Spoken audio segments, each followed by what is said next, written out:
The first sequence this video is purely for entertainment and does not infringe on copyrights or laws. The rights to the novel and image belong to the original author. We do not claim ownership. Don't like waiting and want to listen to this fanfic in full now? Subscribe to our Patreon, where you'll find the best fanfics. Chapter 401 Street Fight arrives. The commanders of various battle groups in the command tent passed the joint protest letter around. The content of the letter roughly explained that in the battle to capture Dingin Mountain, Ren Xiaosu climbed up the back mountain with his bare hands to raid the bandits, which was a great contribution, so everyone felt unworthy of the third-class merit.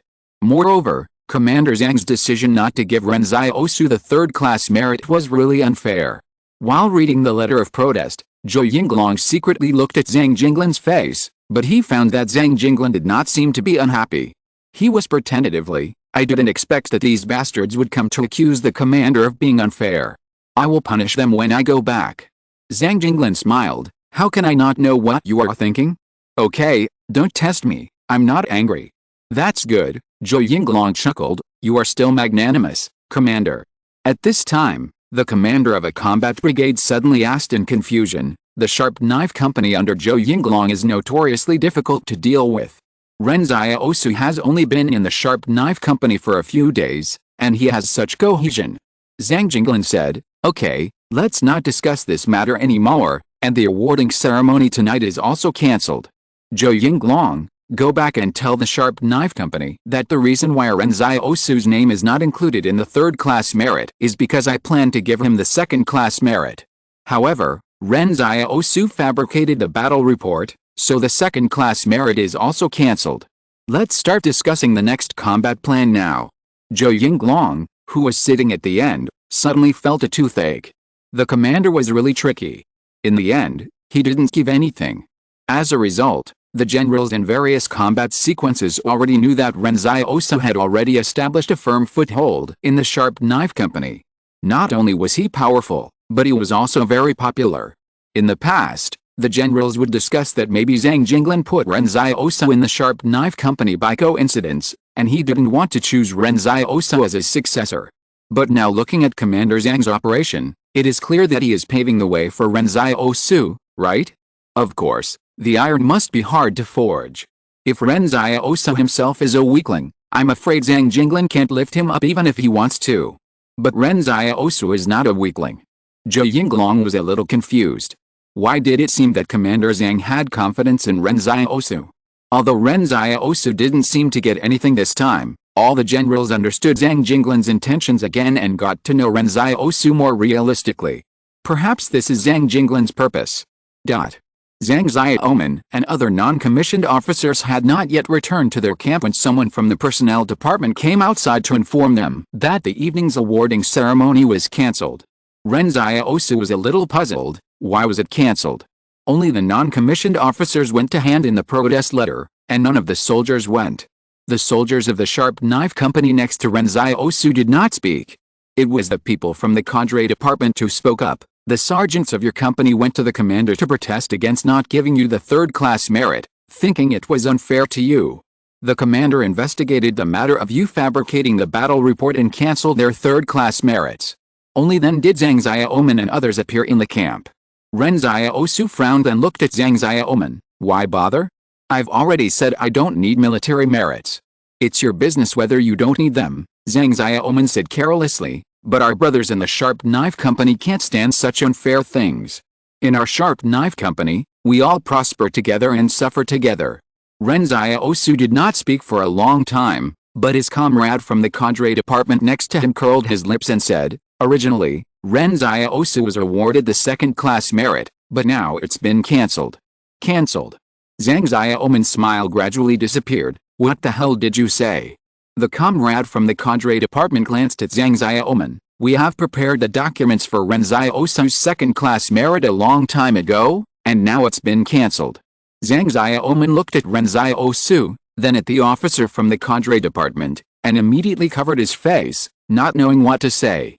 The comrade from the cadre department was happy. "Okay, don't be so upset. The headquarters has said that this time the third-class merit will be withheld from you. When you make merit again, we will give it to you all." "Really?" Zhang Xiaoman looked up suddenly. The comrade from the cadre department said, "But the whole group army knows that you are now the heroes of the first victory, and you will get what you deserve. In addition, the commander allows you to keep all the spoils of Dingyin Mountain." Zhang Xiaoman was immediately overjoyed. The spoils of war had always been handed over to the quartermaster department for unified allocation. When the next battle came, the Sharp Knife Company would be back to the pre-liberation era overnight. Now that the commander allowed them to keep the spoils of war, they might be the company with the most ammunition in the entire army. After the people from the cadre department left, Ren Xiaosu said thank you to Zhang Xiaoman and others very seriously. "I will remember your kindness, thank you." "What are you thanking me for?" Zhang Xiaoman waved his hand. "If it weren't for you, many of us wouldn't be able to come back now." Ren Xiaosu looked at this group of rough men from the northwest, and for some reason he suddenly looked forward to continuing to fight side by side with him. At this moment, Zhou Yinglong strode over. "I will settle accounts with you for the trouble you old guys have caused after the battle. Now everyone, pack your bags and go to Sichuan Town. Take Sichuan Town for me within 7 days." Sichuan Town is about 70 kilometers away from the forward base, in the northeast of the forward base. There are no people living there, just a ruin left by a small city before the disaster, but now it has become the southernmost defense support point of the Zhuang family. The 178 Fortress is eager to take down Sichuan Town because it is too close to the forward base to prevent the Zhuang family from setting up ultra-long-range artillery there and bringing the forward base into the attack range. The safety of the forward base is now one of the most important things at the beginning of the war, and the current priority of the forward battalion is to protect the safety of the forward base. Zhang Xiaoman took out the map and took a look. It is said that there are many buildings in Sichuan Town that are still preserved, which are very suitable for setting up heavy machine guns, and there are also newly built fortifications and bunkers of the Zhuang family. This street battle is not easy to fight. Street fighting, also known as urban fighting, is generally a close-range battle, and even close combat will occur. The enemy and us are mixed and intertwined, which is extremely dangerous. Narrow streets, complex environments, invisible enemies, invisible gunfire. You don't know which dark window will suddenly stretch out a gun muzzle, and then start to harvest lives. Can't the armored brigade cover it? Jiao Ziachan frowned and asked. No, Zhang Xiaoman shook his head. The function of the forward base has not been perfected yet, and the armored brigade cannot rashly advance the deep route. For a time, even the Sharp Knife Company, a group of fearless hooligans, had clouds of worry in their hearts. Only Ren Xiaosu remained calm, as if nothing had happened, not taking the street fight to heart at all. Chapter 402 Happy Marriage Life. The war started from the moment the Sharp Knife Company conquered Guanshan. There was no formal declaration of war. The first gunshot was the clarion call of war. The attack on Sichuan Town was just a small episode for the entire war. The Sharp Knife Company went to Sichuan Town with the 2nd and 3rd companies. It was not a place where the Sharp Knife Company could fight independently. From now on, they would face the regular army of the Zhuang family. These regular soldiers had received systematic military training and shot countless targets, but they had never really been on the battlefield. It was completely different from the bandits they had faced before. According to Zhang Xiaoman, the military skills of these Zhuang family regular soldiers were not much worse than those of the 178 Fortress. The only difference was experience and the ability to respond on the battlefield. And the content of desensitization training. Some of the Zhuang family recruits would vomit, feel sick, and be afraid when they saw the intestines turned out and the broken legs, but the veterans of the 178 Fortress would not. In the forward base, Zhou Yinglong asked the orderly to give everyone in the Sharp Knife Company a piece of paper and a pen. What is this for? Ren Xiaosu asked. Zhang Xiaoman looked up at him and said, write a suicide note. Suicide note? Ren Xiaosu was stunned. Of course, on paper, it says that everyone should write down whatever they want to say. If you can't come back, the affairs department will help you send the letter to your family, as a way to explain your last wishes. If you come back, you can go to the affairs department to take the letter away, Zhang Xiaoman explained. We all call this a suicide note. That's so unlucky, Ren Xiaosu said with a smile. There's nothing unlucky about it, Zhang Xiaoman shook his head. People who go to the battlefield should be indifferent to life and death. In fact, we didn't understand it at first, but we fought so many times with the enemies outside Fort 178, and we wrote several suicide notes. We've long been numb to it. Then who are you writing to? Ren Xiaosu asked curiously. Write to my parents, Zhang Xiaoman said, and my wife. Are you married? Look at what you're saying, I'm almost 30 years old, Zhang Xiaoman said with a smile. Isn't it time to get married? Ren Xiaosu was a little embarrassed. He had no idea about this, so he thought everyone was single like him. Come to think of it, Zhang Xiaoman has become a company commander, and he's not young anymore. What does it feel like to get married? Ren Xiaosu asked curiously. It's okay, just so, I can have a hot meal when I go home, Zhang Xiaoman said as he wrote a letter. Are you happy? Ren Xiaosu asked. Zhang Xiaoman raised his head with a smile. You're in love, right? Why are you so interested in this? Let me tell you, I only have 1 year of happy marriage. That feels pretty good, Ren Xiaosu said. Jiao Xiachen laughed and said, you don't understand. He has been married for 10 years. Ren Xiaosu. Zhang Xiaoman suddenly asked, don't you write letters? Ren Xiaosu paused for a while and said, I don't know who to write to. All the soldiers in the sharp knife company suddenly fell silent. They realized that this might be the reason why Ren Xiaosu fought so hard against the Zhong family. After leaving the forward base, they could only move forward on foot. According to the combat plan, they would arrive at the outskirts of Sichuan town on the third day, but they had to be fully alert from the moment they walked out of the forward base to prevent the Zhong family army from ambushing in advance outside the outskirts of Sichuan town. Ren Xiaosu suddenly asked, Sichuan town is on the plain. Although there are trees outside, it will be difficult for us to break through and enter Sichuan town. Zhang Xiaoman held the automatic rifle in his hand and explained, use mortars first. The 3-kilometer range is enough for us to make a gap outside the range of the enemy's heavy machine guns. Only then will we be qualified to enter the street fighting. Is it possible? Ren Xiaosu is skeptical. If it doesn't work, let the artillery units in the rear fire with large caliber howitzers, Zhang Xiaoman said, there is always a way. On the night of the second day of the march, gunfire suddenly came from both wings, and the sharp knife company could even hear the sound of heavy machine guns from a distance. Zhang Xiaoman frowned. The second and third companies were ambushed, so we should be careful. Everyone expected that the Zhong family would set up an ambush outside Sichuan town, so it was not a surprise. The second and third companies must have been prepared. There was a sudden gunfire in front of them, but the gunfire was still far away. Zhang Xiaoman and his men subconsciously hid behind the trees on the side of the road, but no bullets came. Strange, who is this shot at? Zhang Xiaoman asked in confusion. Keep moving forward. However, the sharp knife company continued to move forward for several hundred meters, but still did not meet the imagined enemy, and did not hear any gunfire. Something is wrong, Zhang Xiaoman frowned and said, we are taking the main road. Could it be that the Zhuang family is deliberately setting up a false formation? Fu Rao, Lin Pinggan, you two go ahead and scout. It's not that Zhang Xiaoman likes to order Fu Rao and Lin Pinggan around when there is danger. There must be scouts in the company. In times of danger, the scouts have to rush forward first. This is a different division of labor. Fu Rao and Lin Pinggan bent down and groped forward along the woods. As a result, they had not walked far when they saw the two of them turning back. Company commander, something is wrong. The people who ambushed us were killed. All of them were killed. There is only one combat team on this machine gun position, with 30 people. They all died just now, and the blood is still flowing, Lin Pinggan added. Zhang Xiaoman looked at Ren Xiaosu suspiciously. Did you do it? No, Ren Xiaosu shook his head. I'm standing here, right? That's right. The soldiers of the Sharp Knife Company were also a little confused. Who helped us to attack this machine gun position? And he used the knife to cut his neck. Only a supernatural person can do this, right? Everyone was confused. A mysterious supernatural person suddenly appeared on the battlefield to do good things?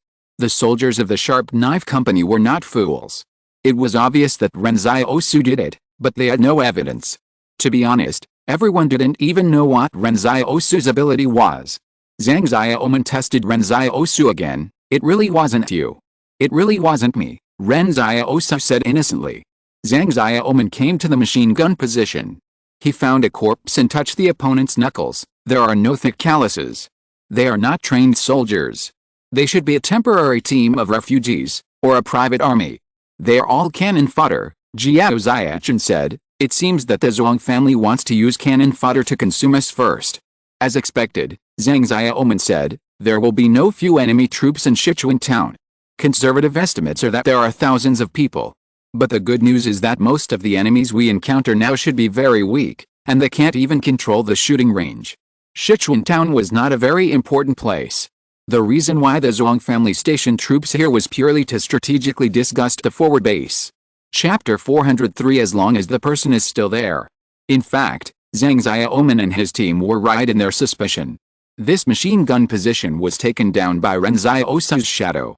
When he set out, he always let his shadow explore the way ahead to avoid an ambush. After some mistakes, Ren Xiaosu learned how to be more careful and cautious. But this was not something to be particularly happy about, because someone had taught him with blood. The degree of a person's enlightenment is exactly equal to the depth of his suffering. The positions of the second and third companies were a bit far apart. The distance between the three companies was always kept at about 2 kilometers, and the control range of Ren Xiaosu's shadow was only about 1 kilometer, so he could not help other companies. At this time, Zhang Xiaoman suddenly said, "Keep going. We are still a day away from Sichuan town. Don't relax. We may be ambushed again at any time."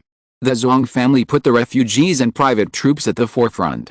A heavy machine gun could cause heavy losses to the front-line troops of the 178 fortress. This is the strangeness of war in the era of hot weapons. As they walked, Zhang Xiaoman asked Ren Xiaosu, "I've always been curious. You don't seem to be very interested in promotion." "Well," Ren Xiaosu said, "after this battle, I may go to the Central Plains."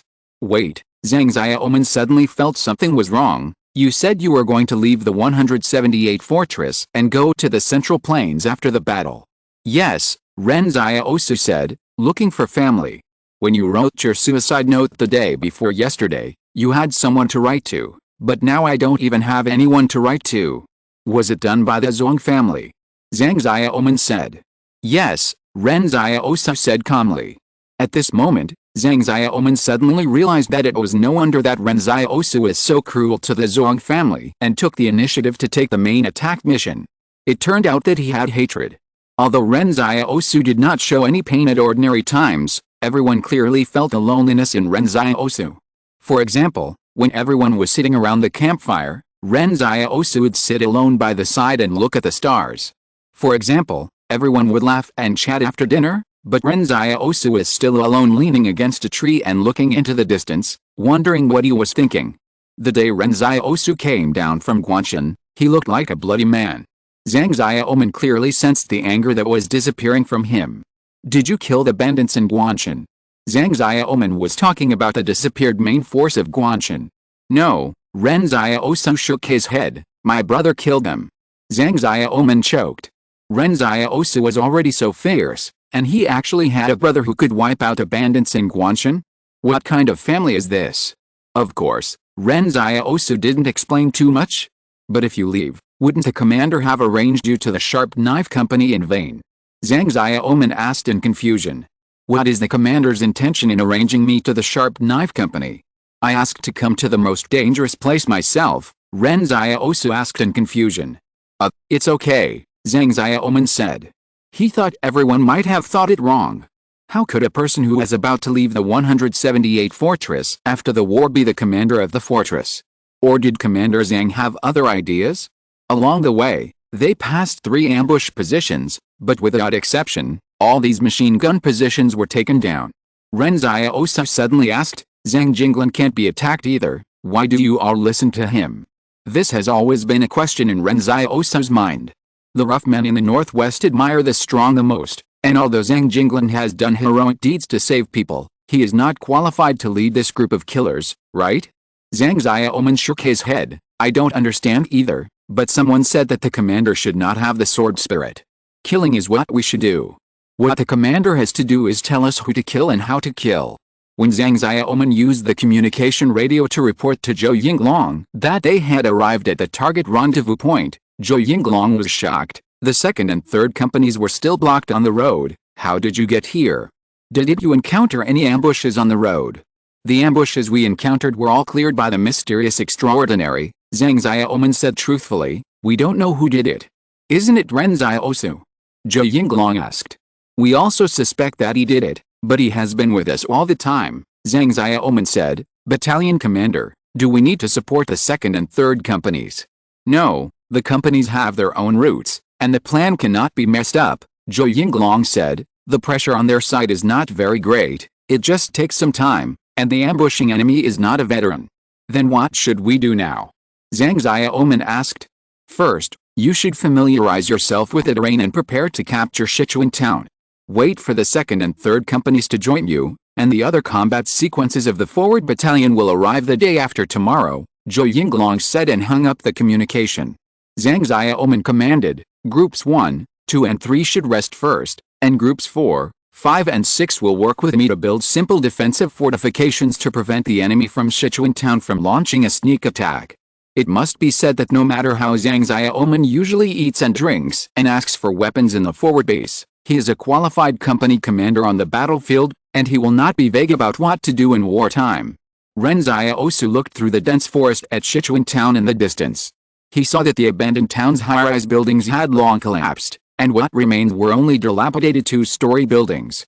Zhang Xiaoman said on the side, "The reinforced concrete that humans rely on for survival cannot withstand the invasion of time. As long as there is no renovation and reconstruction, the high-rise buildings will collapse within 200 years. There will be no buildings here in 500 years. Human cities are far less solid than imagined. It's okay as long as people are still there," Ren Xiaosu said suddenly. Zhang Xiaoman was stunned for a moment, then smiled and said, "That's right, it's okay as long as people are still there. Because it is close to Sichuan town, there can't be bonfires, otherwise they will be used as targets by the artillery in Sichuan town." After hearing this reason, Ren Xiaosu expressed his understanding, and then in the middle of the night, he had nothing to do, so he ran far away to light several bonfires. Sure enough, as soon as the fire started, the artillery shells in Sichuan town locked onto those bonfires and launched a round of crazy artillery fire. Zhang Xiaoman and others sat behind the bunker, listening to the artillery sound with confusion on their faces, not knowing who the enemies in Sichuan town were hitting. After Ren Xiaosu came back slowly, Zhang Xiaoman asked curiously, "Where were you?" "Oh," Ren Xiaosu explained, "didn't you say that lighting a bonfire would attract artillery fire? I went to light a bonfire. I thought it would be good to waste some of their shells. The army in Sichuan town is isolated and certainly has no ammunition to replenish. Maybe it can reduce some casualties." Ren Xiaosu was just trying it out and never thought it would really work. Zhang Xiaoman wondering how Ren Xiaosu's brain circuit was formed. Mid-Autumn Festival is coming soon, have you bought mooncakes? Chapter 404, Pre-War Confrontation. The artillery fire in Sichuan town was very intense. Ren Xiaosu had lit as many as 7 bonfires. The Zhuang soldiers in Sichuan town didn't care about anything and just fired. In fact, the battlefield was very chaotic. Many times, officers didn't even have time to think carefully. It was normal to attack the enemy when they saw them. Only a few generals could think calmly in the chaos, and they would stand out from the war, and some became famous generals in the world. The artillery fire here soon alarmed the 2nd and 3rd companies in the rear that were breaking through the machine gun positions. They heard the artillery fire and thought that the Sharp Knife Company had begun to attack Sichuan town. You know, the battle plan is to make a breakthrough after the 3 companies converge. It is impossible for one company to take down Sichuan town, and the casualties must be very heavy. The 2nd and 3rd companies contacted Zhou Yinglong in the rear at the same time, hoping that he could stop the Sharp Knife Company from being reckless. Although the Sharp Knife Company had just made merit and captured a hilltop, the 2 things that are most afraid of in marching and fighting are being too cowardly and being too inflated. Arrogant soldiers will surely fail. When Zhou Yinglong in the rear heard about the situation at the front, he immediately became anxious, and quickly found a communicator to contact the Spearhead Company, hoping that he could still get in touch during the battle. As a result, the communication was quickly connected, and Zhou Yinglong said anxiously, "You started to attack Sichuan town? Zhang Xiaoman, are you crazy? Didn't I tell you to wait for the 2nd and 3rd companies to come together? If your Spearhead Company suffers heavy losses, I will hold you accountable." Zhang Xiaoman said innocently, "Battalion Commander, we are having a meal here, we didn't attack Sichuan town." Zhou Yinglong was stunned for a moment. "Are you sure? What's the sound of artillery?" At this time, Zhou Yinglong was holding the communication phone on the radio and could still hear the sound of artillery fire from the opposite side. Zhang Xiaoman patiently explained, I told Ren Xiaosu that we are very close to Sichuan town now, so we can't light bonfires, otherwise we will be used as targets. As a result, he went to a far place to light a lot of bonfires, saying that he wanted to consume the shells of Sichuan town. The phone fell into silence. Zhou Yinglong never expected this to happen. He was stunned and asked, where is Ren Xiaosu? Yes, where is Ren Xiaosu? Zhang Xiaoman looked around, but he didn't see Ren Xiaosu. He just looked at a pile of bonfires suddenly lit in the distance, and numbly said, he went to light a fire again. But this time, the Zhong family troops in Sichuan town also found something wrong and gradually stopped the shelling. But Zhang Xiaoman waited for most of the night, but he didn't see any more bonfires lit, and he didn't see Ren Xiaosu come back. He whispered to Jiao Xiachen, I wonder what Ren Xiaosu has been doing. When it was almost dawn, Ren Xiaosu came back. Zhang Xiaoman went up to him and sniffed him. He could still smell the smoke on him. What have you been doing? I saw that the second and third companies were taking a long time to join us, so I went to help them, Ren Xiaosu explained. Zhang Xiaoman's expression froze. He realized that he had underestimated Ren Xiaosu's ferocity. He even had the energy to help friendly forces. While he was talking, the second and third companies arrived. The second company commander wondered as he walked, I wonder who helped us take down the machine gun position with grenades. Zhang Xiaoman glanced at Ren Xiaosu, who was squatting behind the bushes, quietly looking at the quiet Sichuan town in the distance. Zhang Xiaoman didn't say much. He went to the direction of the second and third companies and said, why are you here just now? The second and third companies asked in confusion, didn't you encounter an ambush yesterday? Yes, Zhang Xiaoman said, if a machine gun can stump our sharp knife company, then we will give the name of the sharp knife company to you. The second and third company commanders' faces suddenly darkened. Zhang Xiaoman has been too cocky lately. Is it easy for you to attack the machine gun position? The second company commander was unhappy. They dug trenches, and it is difficult for mortars to cause any effective damage to them. Zhang Xiaoman, don't be so anxious to show off. We don't care about the name of your sharp knife company. What the second and third company commanders didn't know was that the sharp knife company had never seen any living enemies during its march, but this didn't stop Zhang Xiaoman from turning up the taunts. Don't talk about anything else, Zhang Xiaoman said, you should have a good rest during the day. We will start the strong attack on Sichuan town in the early morning. Our spearhead company will be responsible for making a gap. Don't hold us back when the time comes. As soon as these words came out, the second and third company commanders were almost so angry that they couldn't eat. But this is the atmosphere of the 178 fortress. As long as you can fight, it doesn't matter how tough you talk. The second and third companies were angry, but they were convinced in their hearts, and when they were resting, they were thinking about how to win back their face in Sichuan town. The second company commander whispered to the company sergeants, don't lose your mind because you are eager to take credit, understand? Got it, said several sergeants. The task of the company commander is not only to command a battle, but also to know when to pour cold water on the team members. Fighting is a matter of life and death, and you must never get carried away. As a result, the second company commander had just poured cold water on his team members when he heard Zhang Xiaoman next door say in a loud voice, don't be anxious when you attack Sichuan town tonight. It's okay to give some credit to the second and third companies. After all, they are friendly forces. Our sharp knife company can't take all the credit, right? The second company commander almost vomited blood when he heard this. Of course, it is normal to quarrel before the battle. Everyone is a veteran who has experienced many battles and knows how to get rid of their emotions after going to the battlefield. Zhang Xiaoman has dealt with the second and third companies a lot, otherwise he would not dare to speak nonsense before the battle. The second company commander looked back in the direction of the spearhead company. At this moment, he suddenly found Ren Xiaosu sitting alone with his eyes closed. Someone in the company whispered, that's Ren Xiaosu, right? It is said that when he was fighting in Dingyan Mountain, he climbed up a 700-meter cliff with his bare hands. Is it true? The soldiers of the second company asked puzzledly. Even battalion commander Zhou couldn't do it.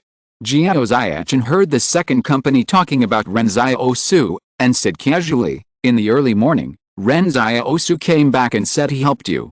Weren't you asking who helped you take down the machine gun position? It was him. The second company commander was stunned for a moment. Jiao Ziachin would not lie about such things. I heard that he is a supernatural person. What exactly are his abilities? Jiao Ziachin paused. We don't know either. For a moment, all the soldiers in the entire garrison looked towards Ren Xiaosu intentionally or unintentionally, and the same thought came to their minds. Is this the person chosen by Commander Zhang? No wonder the commander chose him. If you're listening to this novel on a channel other than Fanfic World, it means they downloaded and uploaded it without effort. We cordially invite you to visit our channel, Mundo Fanfic Novelis. There you'll find the original version of this story, and you can explore many other novels of various genres.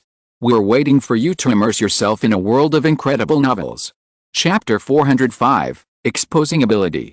3 o'clock in the night is the time when normal people are most likely to feel sleepy, but Zhang Xiaoman did not take the chance to think that the enemy would sleep at this time. It was just that under the cover of night, they could more easily break through the enemy's machine gun position. Zhang Xiaoman led the Sharp Knife Company to move forward quietly. They could not approach Sichuan town rashly, because there must be machine guns waiting behind the windows. The effective range of heavy machine guns is usually between 1,000 and 2,000 meters, and some machine guns even have a range of 3,000 and 5,000 meters. But in fact, once the range exceeds 500 meters, most machine guns will lose their accuracy, and whether they can hit people depends entirely on luck. Zhang Xiaoman set up mortars at the extreme distance of 2.9 kilometers from Sichuan town, intending to knock down the outermost buildings in Sichuan town. They did not need the mortars to cause great casualties, they only needed to knock down the buildings, turn them into ruins, and turn them into natural defense bunkers, so that the soldiers had the opportunity to approach Sichuan town. Ren Xiaosu looked at Jiao Ziachin skillfully adjusting the elevation of the mortar, and suddenly asked, what is the most terrifying part of street fighting? Zhang Xiaoman thought for a moment and said, every room with a window may become an enemy position. Then why don't we just flatten all the houses? Ren Xiaosu said. Zhang Xiaoman was amused. It's easy for you to say, how can we push it? How many shells will be wasted?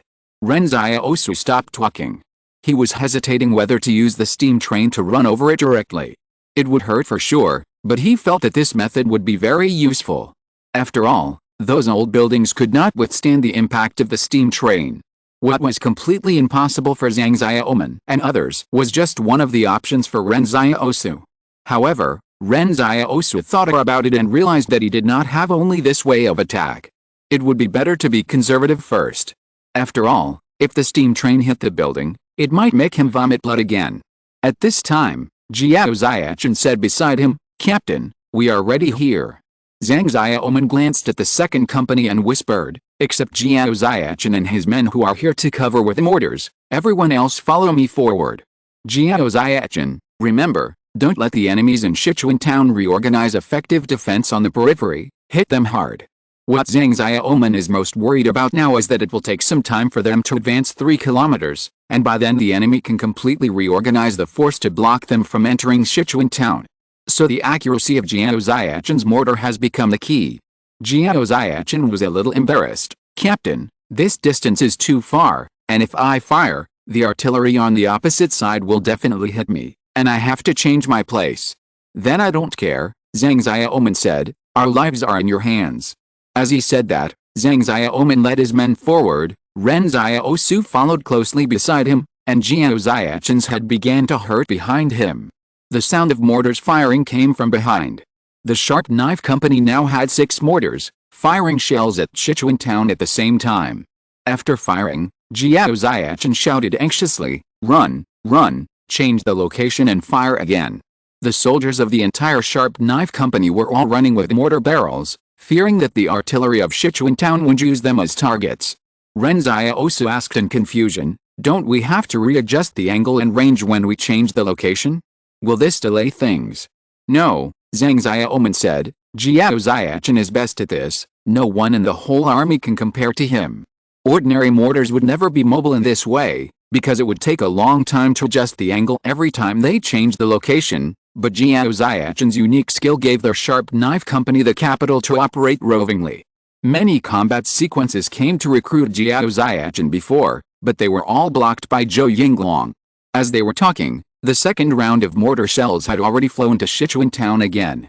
Ren Xiaosu watched as the outermost houses in Sichuan town collapsed into ruins, becoming the shelters of the Sharp Knife Company. The several artillery pieces in Sichuan town also began to cover the area suspected to be the mortar positions, but Jiao Xiachen had already taken his men away. This is indeed a unique skill. Ren Xiaosu thought, Jiao Xiachen's unique skill is amazing. How did he practice it? I was afraid of death, so I practiced it hard. Zhang Xiaoman panted. When the enemies in Sichuan town saw the mortar shell attack, soldiers immediately moved from the inner circle to the outer circle, trying to re-establish a new line of defense. But the squad led by Jiao Xiachen actually set up the mortar again, and the third round of shelling happened to be the route of the enemy's march, and they actually intercepted all the enemies on the road. Once, when the Sharp Knife Company was bragging at dinner, someone said it would be great if everyone became a superhuman. Jiao Xiachen said that if he was a superhuman, it would be much easier to run away with a mortar. Zhang Xiaoman and Jiao Xiachen didn't have any superhuman abilities. They just used their diligence and hard work to become an indispensable part of the Vanguard Battalion and the Sharp Knife Company. At this time, Zhang Xiaoman and his team were close to the ruins. He looked up at Sichuan town. There was a small two-story building not far away. It was hard to see whether there were any enemies behind the dark windows. If there was a heavy machine gun inside, I'm afraid that many people in the Sharp Knife Company would die. But if people die, will we stop fighting? War itself means death. He lowered his voice and shouted, "Follow me if you are not afraid of death. Be careful of that second-story window." Before he finished speaking, he suddenly saw Ren Xiaosu holding a grenade in his hand and then reaching his hand into a black shadow door. A second later, the window he was just worried about suddenly burst into flames, and with a loud bang, huge smoke and dust came out of the window, and there were screams of Zhuang's soldiers. Zhang Xiaoman was stunned. What kind of ability is this? But Ren Xiaosu did not stop, and ran towards the ruins while saying, "If you think that place is dangerous, tell me, as long as it is within a kilometer, let me deal with it." Zhang Xiaoman was shocked at the time. The most dangerous thing about street fighting is that it is difficult to deal with the enemy behind the window in close combat. But Ren Xiaosu's ability seems to be born to be the nemesis of street fighting. No matter how deep you hide, as long as you suspect there is an enemy inside, he will directly hand you a grenade. In the past, the Sharp Knife Company had the most headaches in street fighting, because they didn't have a good way to deal with street fighting, and could only rely on Jiao Xiachen's long-range firepower to suppress and fight hard. But now it's different, they don't have to be afraid. Zhang Xiaoman suddenly asked, "Wait, we didn't find any grenades in Guanshan and Ingyanshan before, so you must have taken them away." Ren Xiaosu was about to explain something, but Zhang Xiaoman said, "No need to explain. You don't have to hide the seized grenades in the future, they are all yours." Chapter 406, Hard. Zhang Xiaoman looked at Ren Xiaosu at this time, as if he was looking at a treasure. He was a man who marched and fought, so of course it only took him a moment to understand how important the ability to accurately drop bombs within 1 kilometer was for overcoming difficulties. Machine gun positions can be attacked at will, street fighting can be fought at will, and there is no need to be afraid of encountering bunkers when attacking high ground. The enemy's land military defense facilities are as fragile as a piece of paper in front of Ren Xiaosu.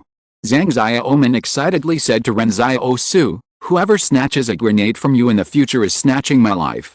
Ren Xiaosu was stunned for a long time. This is not good. As he spoke, he stuffed the second grenade behind a dark window. The Zhuang soldier who was originally preparing to shoot with a machine gun was blown out of the window by the grenade. At this time, Zhang Xiaoman asked curiously, "Xiaosu, where are your grenades? I didn't see any grenades on you. Is this one ability or two abilities?" Ren Xiaosu explained seriously, "I only have this one ability, which is to open a black space door, and behind the door, I can also open up a small space to store things."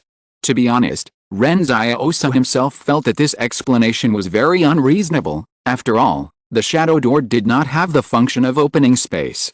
However, even the extraordinary people themselves may not understand the extraordinary ability. If you want to fool ordinary people, no matter how unreliable the words are, the other party will believe them. After all, they all have extraordinary abilities, so what logic is there to talk about? Zhang Xiaoman was stunned by this explanation. He called out to the second squad leader, The third squad leader and the others, take off all the grenades on your bodies, and give all the TNT to Ren Xiaosu. Let's move towards the artillery. Ren Xiaosu, blow up their artillery for me. Ren Xiaosu had originally collected more than 10 boxes of grenades in the bandit's nest, with 20 grenades in each box, and the grenades carried by the Sharp Knife Company were 3 per person, which were issued by the 178 Fortress Quartermaster Department. There are 184 people in a Sharp Knife Company. Excluding the first squad left behind, there are still 154 people on the front line, with hundreds of grenades. So they gathered here with Ren Xiaosu. Ren Xiaosu took a look at the storage space and felt his scalp tingling. The Sharp Knife Company moved stealthily in the ruins. Whenever they encountered a place where the enemy might hide, Zhang Xiaoman would remind Ren Xiaosu to blow it up from a distance. The second and third companies next door, which were also infiltrating Sichuan town, watched the Sharp Knife Company leave them behind. The task of the second and third companies was to cover the 2 wings of the Sharp Knife Company, but seeing that the Sharp Knife Company did not need any cover at all, the whole Sichuan town was full of grenades. What was surprising was that the Sharp Knife Company did not even encounter a decent enemy. What's going on? Exclamation mark. The remaining buildings in the entire Sichuan town are 6 kilometers deep, and the Sharp Knife Company only took half an hour to advance 500 meters. Sichuan town, which was originally planned to be taken down in half a month, is likely to be killed by the Sharp Knife Company in 2 or 3 days. However, Zhang Xiaoman did not rush for merit. The enemies on both wings are still there. If the second and third companies cannot keep up with the progress, they are likely to be surrounded by the enemy in this Sichuan town. And the problem is that there are no snipers in this Sichuan town, and there is no telling if there are any tricks hidden underground. So it is better to meet up with the other 2 companies before continuing to move forward. Zhang Xiaoman raised his arm and suddenly changed his route, heading to support the second company. Ren Xiaosu was responsible for blowing up people, while they were responsible for providing fire cover for Ren Xiaosu and ensuring that all enemies in every building they passed were killed. Although some enemies were blown up by grenades, they still wanted to fight to the death with the Sharp Knife Company. If they were tricked by the enemy at this time, it would be really disgusting. What was disgusting was not how many people would die in a tough battle, but that their comrades were killed because of their own negligence. The former was force majeure, while the latter was an attitude problem. The second company was still worrying about a machine gun behind a window at an intersection, when suddenly the window exploded, and the enemy and the machine gun were blown out of the window together. When the second company commander looked up, he saw Zhang Xiaoman waving at them. Follow up, we'll go to support the third company. The soldiers of the second company muttered, what does he think of street fighting? He can come and go so freely. In the early morning, the Spearhead Company, the second company, and the third company finally met in an empty building. Upstairs, the soldiers of the Spearhead Company set up heavy machine guns for alert, while downstairs Zhang Xiaoman held a meeting with the second and third company commanders. Give us all the remaining TNT and grenades in your hands. The second company commander was immediately unhappy. Give it to you? Then our second company will have no chance of fighting. The third company commander was worried. We are all hiding in the facade of this building. What if the enemy fires a cannon at us? Won't we be wiped out? Don't worry, Zhang Xiaoman said calmly. The artillery in Sichuan town has been taken down by our Spearhead Company. What nonsense are you talking about? The second company commander said with a dark face. The artillery position is at least 700 meters away from here. Tell me how you destroyed it. It's a military secret. Can I tell you this? Zhang Xiaoman said with a smile. I gathered you together for no other reason. You have seen how fierce our Sharp Knife Company is. Grenades are like magic weapons in our hands. It's a waste in your hands. The second company commander thought that Zhang Xiaoman had finally gathered them together to ask for weapons. At this time, they had advanced about 2 kilometers into Sichuan town. There were still many enemies in the north, and they had to fight a lot of tough battles. So Zhang Xiaoman asked Ren Xiaosu to count the number of grenades, and found that it was not enough.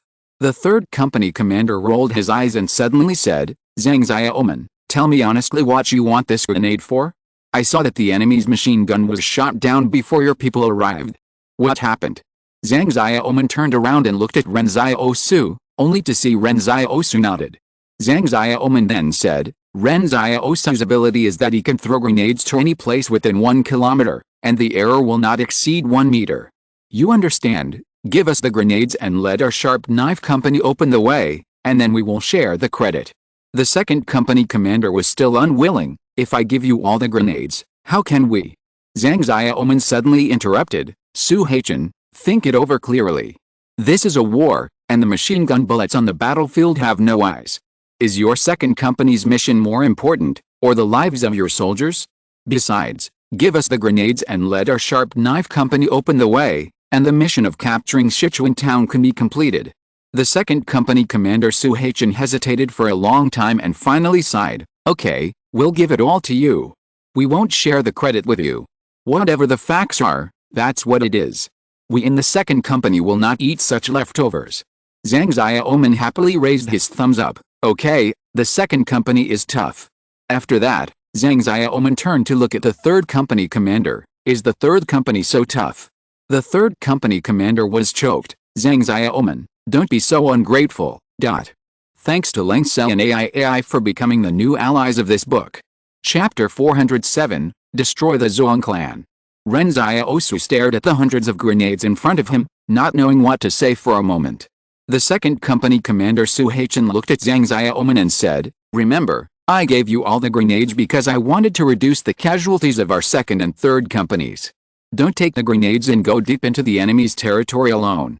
Otherwise, no matter how great the merits of your sharp knife company are, I will go to the commander to complain about you. In the end, Zhang Xiaoman still moved the second company commander Su Haichen with the reason of reducing casualties. When they raided Sichuan town last night, the second company lost more than 10 people. They were all good brothers who trained together and lived together day and night. Military merits were far less important than lives. This was the consensus of the officers of the 178th Fortress. When it is time to fight a tough battle, they will fight a tough battle, but if there is a better choice, they will definitely give priority to preserving the vitality of their own troops. Don't worry, Zhang Xiaoman said with a smile, we are all brothers in the army. How could we do such a thing? Come on, Ren Xiaosu, quickly collect these grenades. Once it gets dark, we will continue to move forward. Ren Xiaosu silently watched Zhang Xiaoman negotiate with the second and third companies. A group of soldiers gathered next to them to smoke and chat.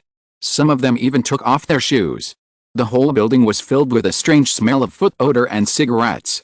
However, this cigarette was different from the tobacco smoked by private troops. Even when the soldiers were chatting, they put their guns in their arms in the most convenient position. Old Su told him before that the 178 fortress was different.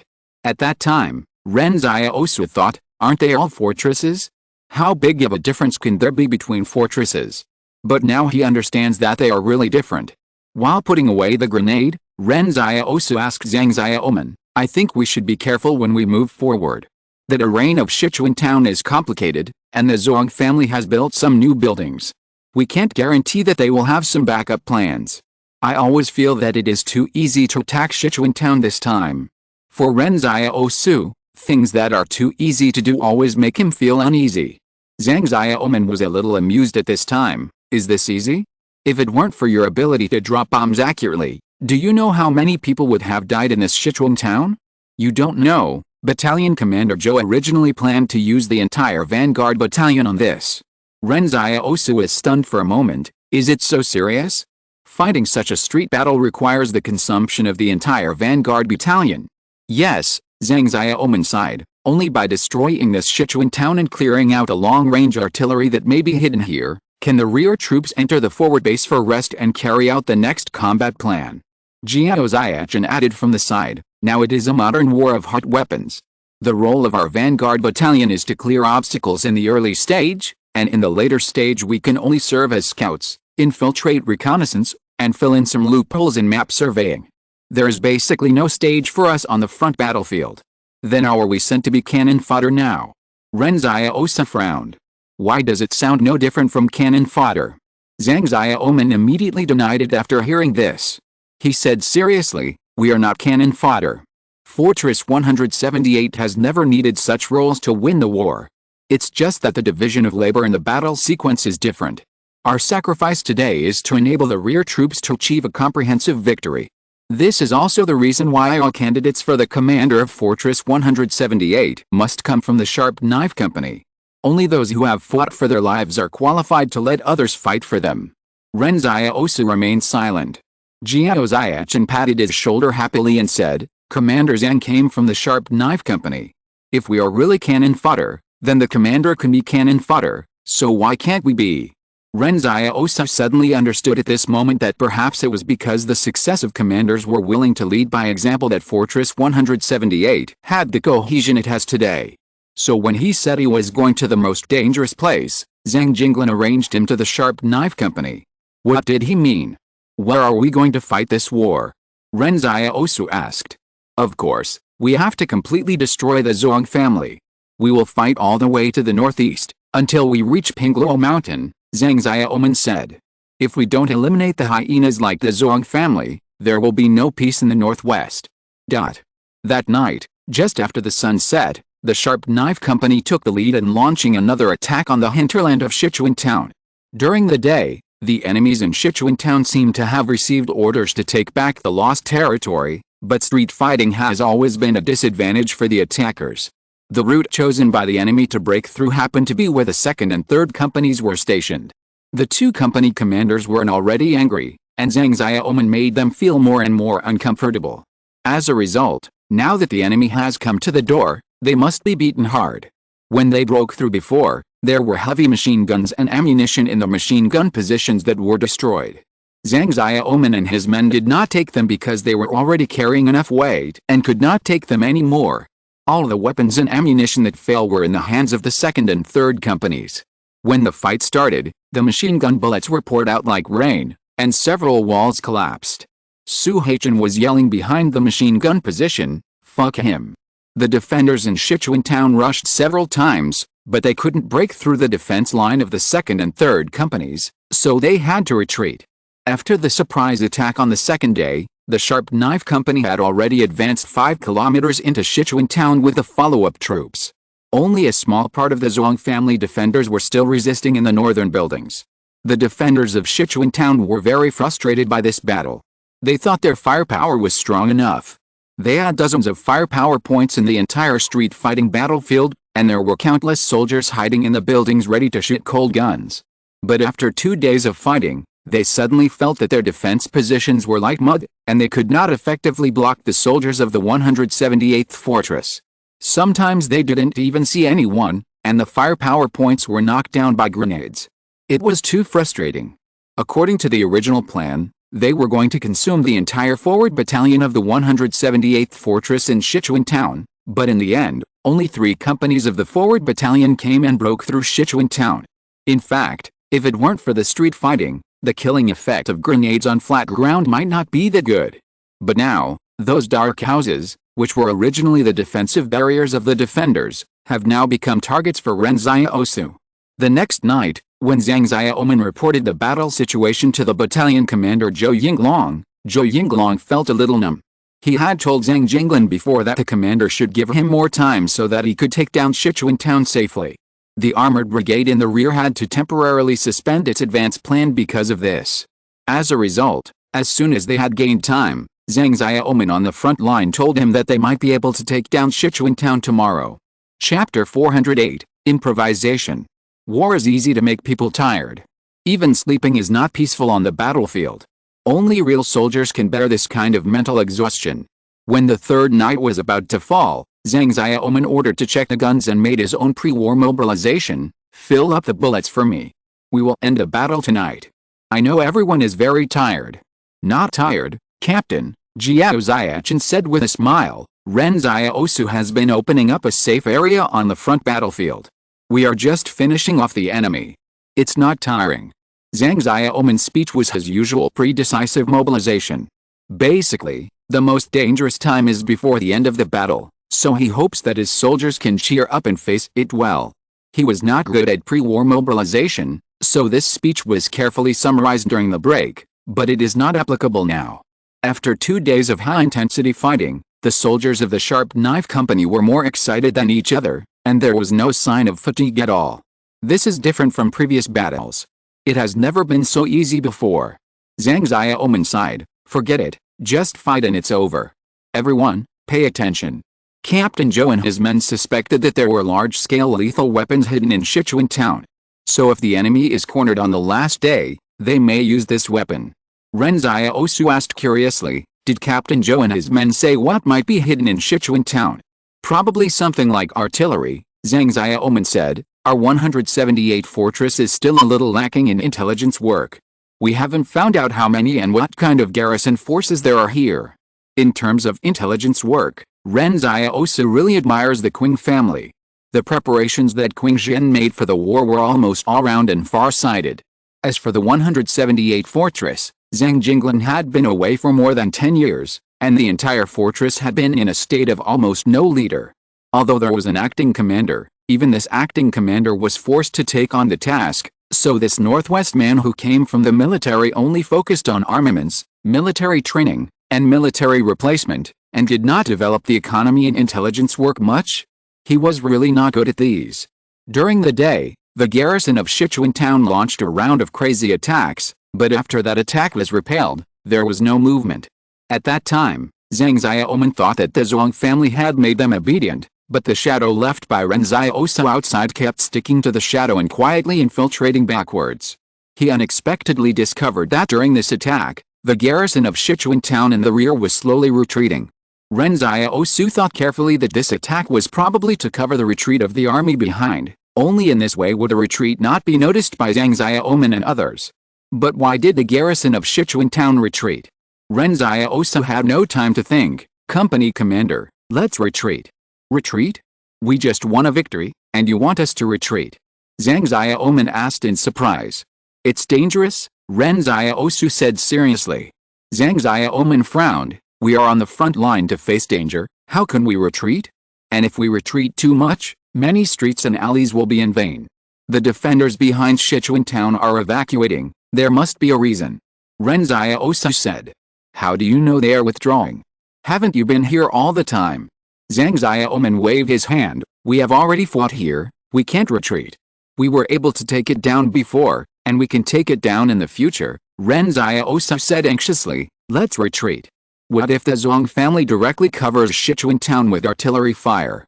How is that possible? We only have 3 companies in Sichuan town.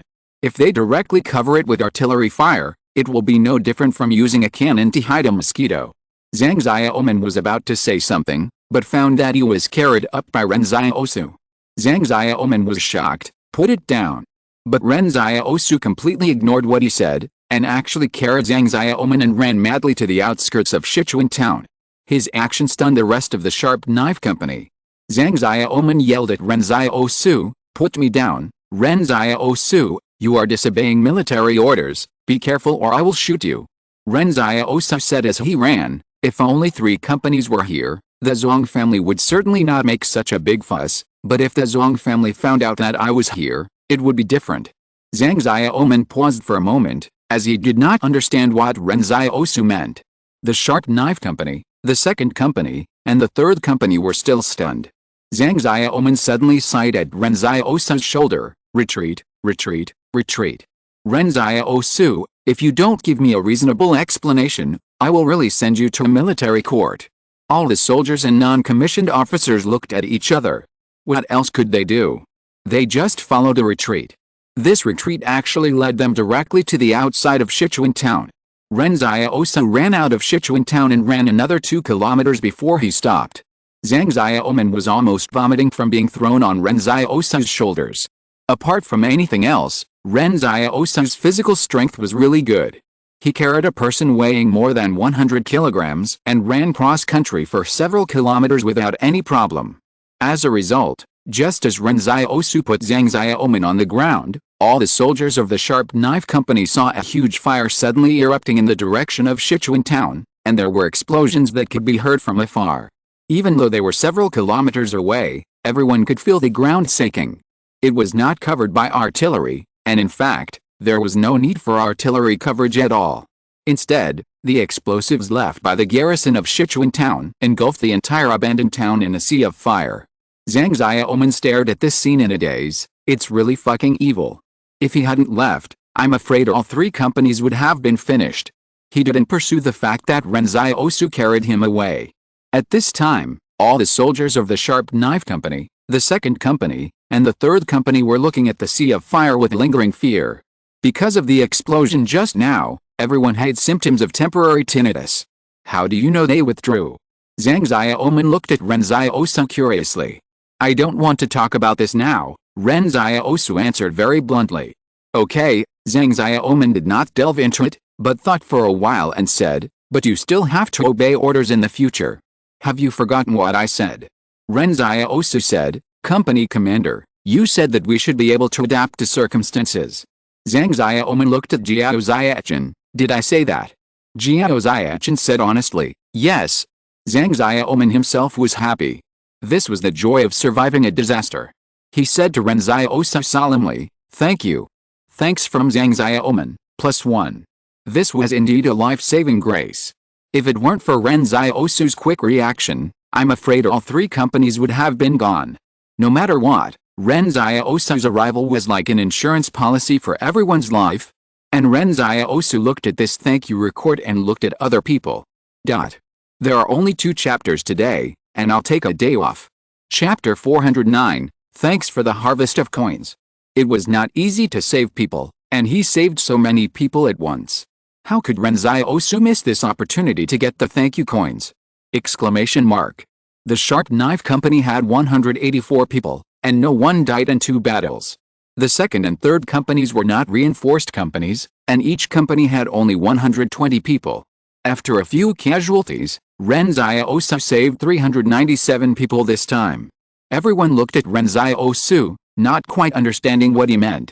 Ren Xiaosu saw that this hint didn't work, so he changed to a clear statement, ahem, shouldn't you say thank you for saving my life? Zhang Xiaoman. Second company. Third company. No one had ever seen such a thick-skinned person. Although it was a life-saving grace, it was still too weird to ask people to thank him on their own initiative. Was it some special psychological need? They didn't know that Ren Xiaosu needed thank you coins, and just thought that Ren Xiaosu had some quirks. However, no matter what they thought, since Ren Xiaosu, the lifesaver, had made such a request, they would definitely not just sit there and do nothing. Second company commander Su Haichin took the lead in saying thank you, and everyone else followed suit. Ren Xiaosu calculated the number of thank you coins, and he suddenly realized that there were 397 people in the 3 companies combined, and this time, thank you coins were directly collected from 397 people, and no one was against their will. Suddenly, Ren Xiaosu found that his previous routines of earning thank you coins were too weak, and only by saving people sincerely would it be easier to get thank you coins. At this time, counting the thank you coins he had earned along the way, Ren Xiaosu's thank you coins had returned to more than 800. Zhang Xiaoman suddenly asked, Ren Xiaosu, I remember you said something on the road just now. The general meaning was that because you are here, the Zhuang family might use artillery to cover this place at all costs? What do you mean? Do you have a big grudge against the Zhuang family? Ren Xiaosu thought for a while and replied, I just said it casually, don't take it seriously. He couldn't explain too much now. When he broke into the Zhuang family's position before, he used the Shadow Gate to throw explosive pokers. At that time, not all the Zhuang soldiers died, so Zhuang Cheng must know that he has such an ability. Although he used the Shadow Gate many times in this street battle, those who have seen this ability should have died. So, Zhuang Cheng should not know that he is still alive, right? If Zhuang Cheng knew that Ren Xiaosu is still alive, he would probably be unable to sleep or eat. Zhuang Cheng must want to kill him very much, just as he wanted to kill Zhuang Cheng. Seeing that Ren Xiaosu didn't want to talk, Zhang Xiaoman said, according to the plan, we were supposed to garrison Sichuan town after completing the mission, but now the entire Sichuan town is destroyed. It seems that the plan has changed. Contact Captain Zhou to see where we should go next. The communicator connected with Zhou Yinglong, and Zhou Yinglong asked woodenly, what? Did you take it down? Before, Zhou Yinglong was always surprised at the fierceness of the Sharp Knife Company, but now he has gotten used to it. Well, Zhang Xiaoman said, Sichuan town has been destroyed. I don't know how much explosives the Zhuang family has buried in Sichuan town, and they blew the entire Sichuan town up to the sky. What? Zhou Yinglong was shocked. Then are you okay? Zhou Yinglong is an expert in fighting, and he can hear the danger in this matter at once, but Zhang Xiaoman responded calmly, We discovered the enemy's movements in time, and they all ran out of Sichuan town. Zhou Yinglong felt that listening to reports on the battle situation every day was like playing with his heartbeat. Fighting in wars before was never so exciting. But it is a good thing to take down Sichuan town. From then on, there will be no more threats around the forward base. Zhou Yinglong said, "Go back to the forward base to rest, and clear the wilderness with the entire forward battalion in 2 days." The so-called clearing of the wilderness means taking the forward base as the center in the radius of 120 kilometers to eliminate all hidden dangers and prevent the Zhuang family from hiding troops in the wilderness. In the storytellers in the tea house, war is a battle of strategies among talented people, but for Zhou Yinglong and others, war is a battle of details. Just to build a forward base, you need to be careful and careful. Only in this way can Commander Zhang's strategy finally have a foundation for implementation. A tall building must have a good foundation. Zhang Xiaoman hung up the phone on the radio and grinned. "Brothers, go back to the forward base and have a good sleep. Let the canteen make us something delicious, we are heroes." In the command center, Zhou Yinglong sat at the end of the seat. If it weren't for the special status of the forward battalion, I'm afraid he, a battalion commander, would not be qualified to sit at this table. The command post is sacred to the 178th Fortress Army. Every time the soldiers pass by the command tent, they will imagine what it will be like to sit in it one day to report the battle situation. At this time, Zhang Jinglin looked at Zhou Yinglong and smiled. "I just went out for a while, and I couldn't hide the joy on my face after I came back." "What's the matter? Did your wife give birth to your second child?" "Commander, what are you talking about?" Zhou Yinglong said happily. "How could I contact that woman in the barracks? I'm happy because my vanguard battalion has taken over Sichuan town. Fortunately, I have fulfilled my mission." The expression on Zhou Yinglong's face when he said that he had fulfilled his mission was exactly the same as Zhang Xiaoman's boasting. In fact, the entire vanguard battalion is like this. "Oh." Zhang Jinglin smiled. "You asked me to give you some more time the day before yesterday, saying that Sichuan town was not easy to attack, and you also presented facts and reasoned about how difficult street fighting was. How come you suddenly took it down today?" Zhou Yinglong rolled his eyes and said, "The Ren Xiaosu that the commander arranged for our spearhead company is too fierce. Even if I, Zhou, went there in person, I'm afraid it wouldn't be so smooth." "Tell me about it," Zhang Jinglin said calmly. "That guy's extraordinary ability can open a shadow door within 1 kilometer. This ability seems to be born for street fighting," Zhou Yinglong praised. "A grenade can destroy a machine gun from a distance of 1 kilometer. It's amazing." Zhang Jinglin smiled to others and said, "This Zhou Yinglong told me before that he didn't want Ren Xiaosu because he looked too thin to fight. Now someone is trying to snatch him away, and he won't let him go." Zhou Yinglong muttered, "I said I didn't want useless people. It turns out that he is useful, and very useful." A group of generals nearby thought that Zhou Yinglong was really good at flattering. Knowing that the commander wanted to hear about Ren Xiaosu, he specifically talked about Ren Xiaosu's heroic deeds. But everyone knew that Zhou Yinglong must be telling the truth, otherwise Zhou Yinglong would not dare to lie in front of Commander Zhang. Someone suddenly said, "Capability alone is not enough, what about character?" Everyone regarded Ren Xiaosu as a candidate for the next commander, so ability is one aspect, and character is more important. Chapter 410 Foolishness and Bravery. Zhang Jinglin had previously made a clear statement by putting Ren Xiaosu into the sharp knife company at the conference table, and he had also put Ren Xiaosu under the spotlight, illuminating him for everyone to see. If the commander could not convince the public and lead by example, Zhang Jinglin would not force it. But since Zhang Jinglin had made such a choice, he was not afraid of being criticized.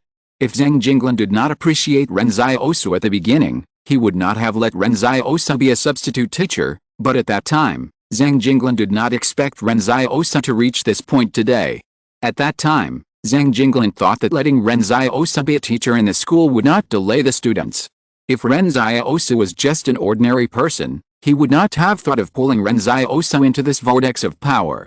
But even if he did not pull him, Ren Xiaosu would have walked in by himself. The 178 Fortress does not need a good person, but it cannot be a bad person, and it cannot be a reckless man who is greedy for war. When Zhang Jinglin looked around at the generals around him, he suddenly found that there was no suitable choice. Until Wang Shengzi sent Ren Xiaosu to him. Actually, Ren Xiaosu was not the best candidate now, But Zhang Jinglin felt that the young man had a strong will in his bones. As long as he had that strong will, it was worth looking forward to the future.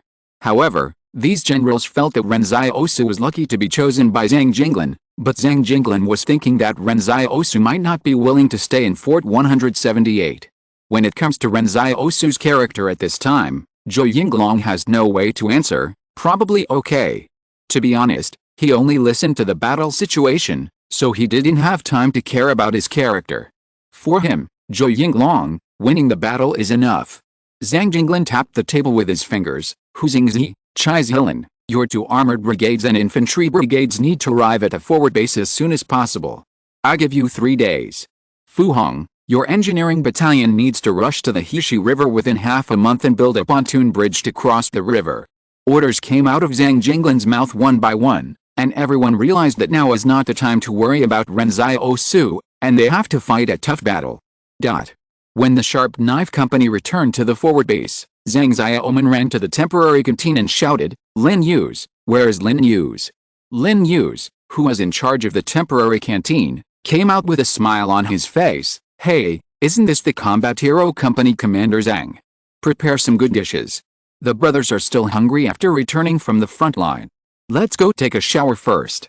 After the shower, we must see hot meals. Braised pork and braised chicken nuggets, these 2 dishes must be there." Zhang Xiaoman shouted carelessly. Lin Yu smiled and said, "Don't worry, I will prepare it for you. There's even barley wine. Drink it to relieve your fatigue, but you can't take it out secretly. You can't drink after today. Ordinary soldiers come here to eat. How can they order dishes or drink alcohol? Even officers like Zhou Yinglong can't do that. Officers and soldiers are treated equally. But combat heroes are different. They can order anything that the commander can't eat. This is the practice of Fortress 178. After winning a battle, you can eat whatever you want. For example, such rules make all the Northwest men in the 178th Fortress understand one thing: they must win the battle. Drinking is allowed because the Sharp Knife Company will not have new tasks within 2 days, and they will come back to rest. They are not allowed to take it away secretly, because they are afraid that they will drink before the battle and delay important things. Zhang Xiaoman came out of the cafeteria, and he wanted to walk with his feet turned outward, and his shoulders were thrown up hard, as arrogant as he could be. The soldiers of the engineering corps next door saw him and laughed. "Zhang Xiaoman, you are almost arrogant." Zhang Xiaoman laughed. "I can't be arrogant after winning the battle? The task assigned to me by Lao Zhou is to capture Sichuan town within half a month, but I captured it in 3 days." As a result, as soon as he finished speaking, Zhang Xiaoman was kicked in the buttocks. He turned around and saw Zhou Yinglong and immediately smiled and said, "Battalion Commander, how are you these days?" Zhou Yinglong said with a dark face, "Don't embarrass yourself here, go take a shower." "Oh, okay." Zhang Xiaoman turned and ran. You can take a hot shower at the forward base.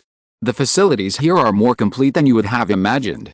When Ren Xiaosu heard that you can take a hot shower, he was surprised how these soldiers could do it. When everyone took off their clothes and walked into the bathhouse, Jiao Xiachen next to him took a look at Ren Xiaosu and was surprised. When he was wearing clothes, he felt that Ren Xiaosu was quite thin, but now he found that Ren Xiaosu's muscles all over his body exuded a sense of strength. After taking a shower and putting on clothes, Ren Xiaosu suddenly saw 2 girls in nurse uniforms standing at the door of the bathhouse. Ren Xiaosu thought they were waiting for the other members of the Sharp Knife Company, but the 2 girls' eyes lit up when they saw Ren Xiaosu. One of the girls took the initiative to walk towards Ren Xiaosu and whispered, "I noticed you when you first came to the forward base. Here, this is your hand cream." After that, the girl took the other girl's hand and ran away. The soldiers of the Sharp Knife Company behind them felt their teeth ache when they saw this scene. "I'm jealous again. Why is Ren Xiaosu so popular with women?" Jiao Xiachen smiled and said, "We are a group of rough men from the northwest who have been exposed to the wind and sun. As soon as Ren Xiaosu came, he surpassed us. Besides, now the whole group army knows that he is a superhuman, and the commander is optimistic about him, so of course there will be girls who will take the initiative." As soon as he finished speaking, a serviceman suddenly ran over and looked at Ren Xiaosu. "Are you Ren Xiaosu?" "Yes, I am," Ren Xiaosu said. "The commander wants you to come over. He wants to see you," the serviceman said and led the way. Ren Xiaosu turned around and said to Jiao Ziachin and the others, "You go eat first, I'll go later." "Okay, I'll save the dishes for you," Jiao Ziachin said enviously. "This is a meeting with the commander alone." When Ren Xiaosu arrived at the command tent, Zhang Jinglin was the only one in the tent, silently thinking in front of the sand table. Ren Xiaosu walked in and said, "Sir."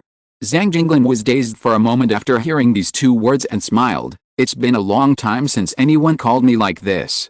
Ren Xiaosu also smiled and said, "I really miss the days in the academy." Zhang Jinglin glanced at him, then sighed, "I can't go back." "Sir, what did you call me for?" Ren Xiaosu asked curiously. "Just chatting, it can be regarded as reminiscing about the past." Zhang Jinglin smiled and said, "The Sharp Knife Company fought 2 tough battles, but no one died. This is your credit, right?" "Not really," Ren Xiaosu thought for a while and said, "It's also a matter of luck. Do you know how difficult it is to lead a company on the battlefield without casualties?" Zhang Jinglin asked. "I know it's hard. Knowing it's hard and you might even get hurt, but still insisting on doing it is stupid," Zhang Jinglin said calmly. Ren Xiaosu was silent for a moment and said, "The same is true for brave." Chapter 411. The second weapon is finally unlocked. Zhang Jinglin suddenly laughed when he heard Ren Xiaosu say this. Well said, the same is true for bravery. In fact, he didn't know that for Ren Xiaosu, letting all his comrades in the Sharp Knife Company survive has even become an obsession for Ren Xiaosu in the process of revenge. It represents whether Ren Xiaosu is still qualified to protect something. The things that Ren Xiaosu once wanted to protect have been destroyed by the Zhuang family, which led to a moment when Ren Xiaosu would look back at his previous beautiful visions and then doubt whether he had the ability to protect anything in this chaotic world. So he even regarded it as his mission to survive with the Sharp Knife Company. Only when the Sharp Knife Company is intact, he will be qualified to go to the Central Plains to find relatives and friends and continue to live with them in this chaotic world. "I see contradictions and struggles in you," Zhang Jinglin said calmly. "It's the same as when I was young.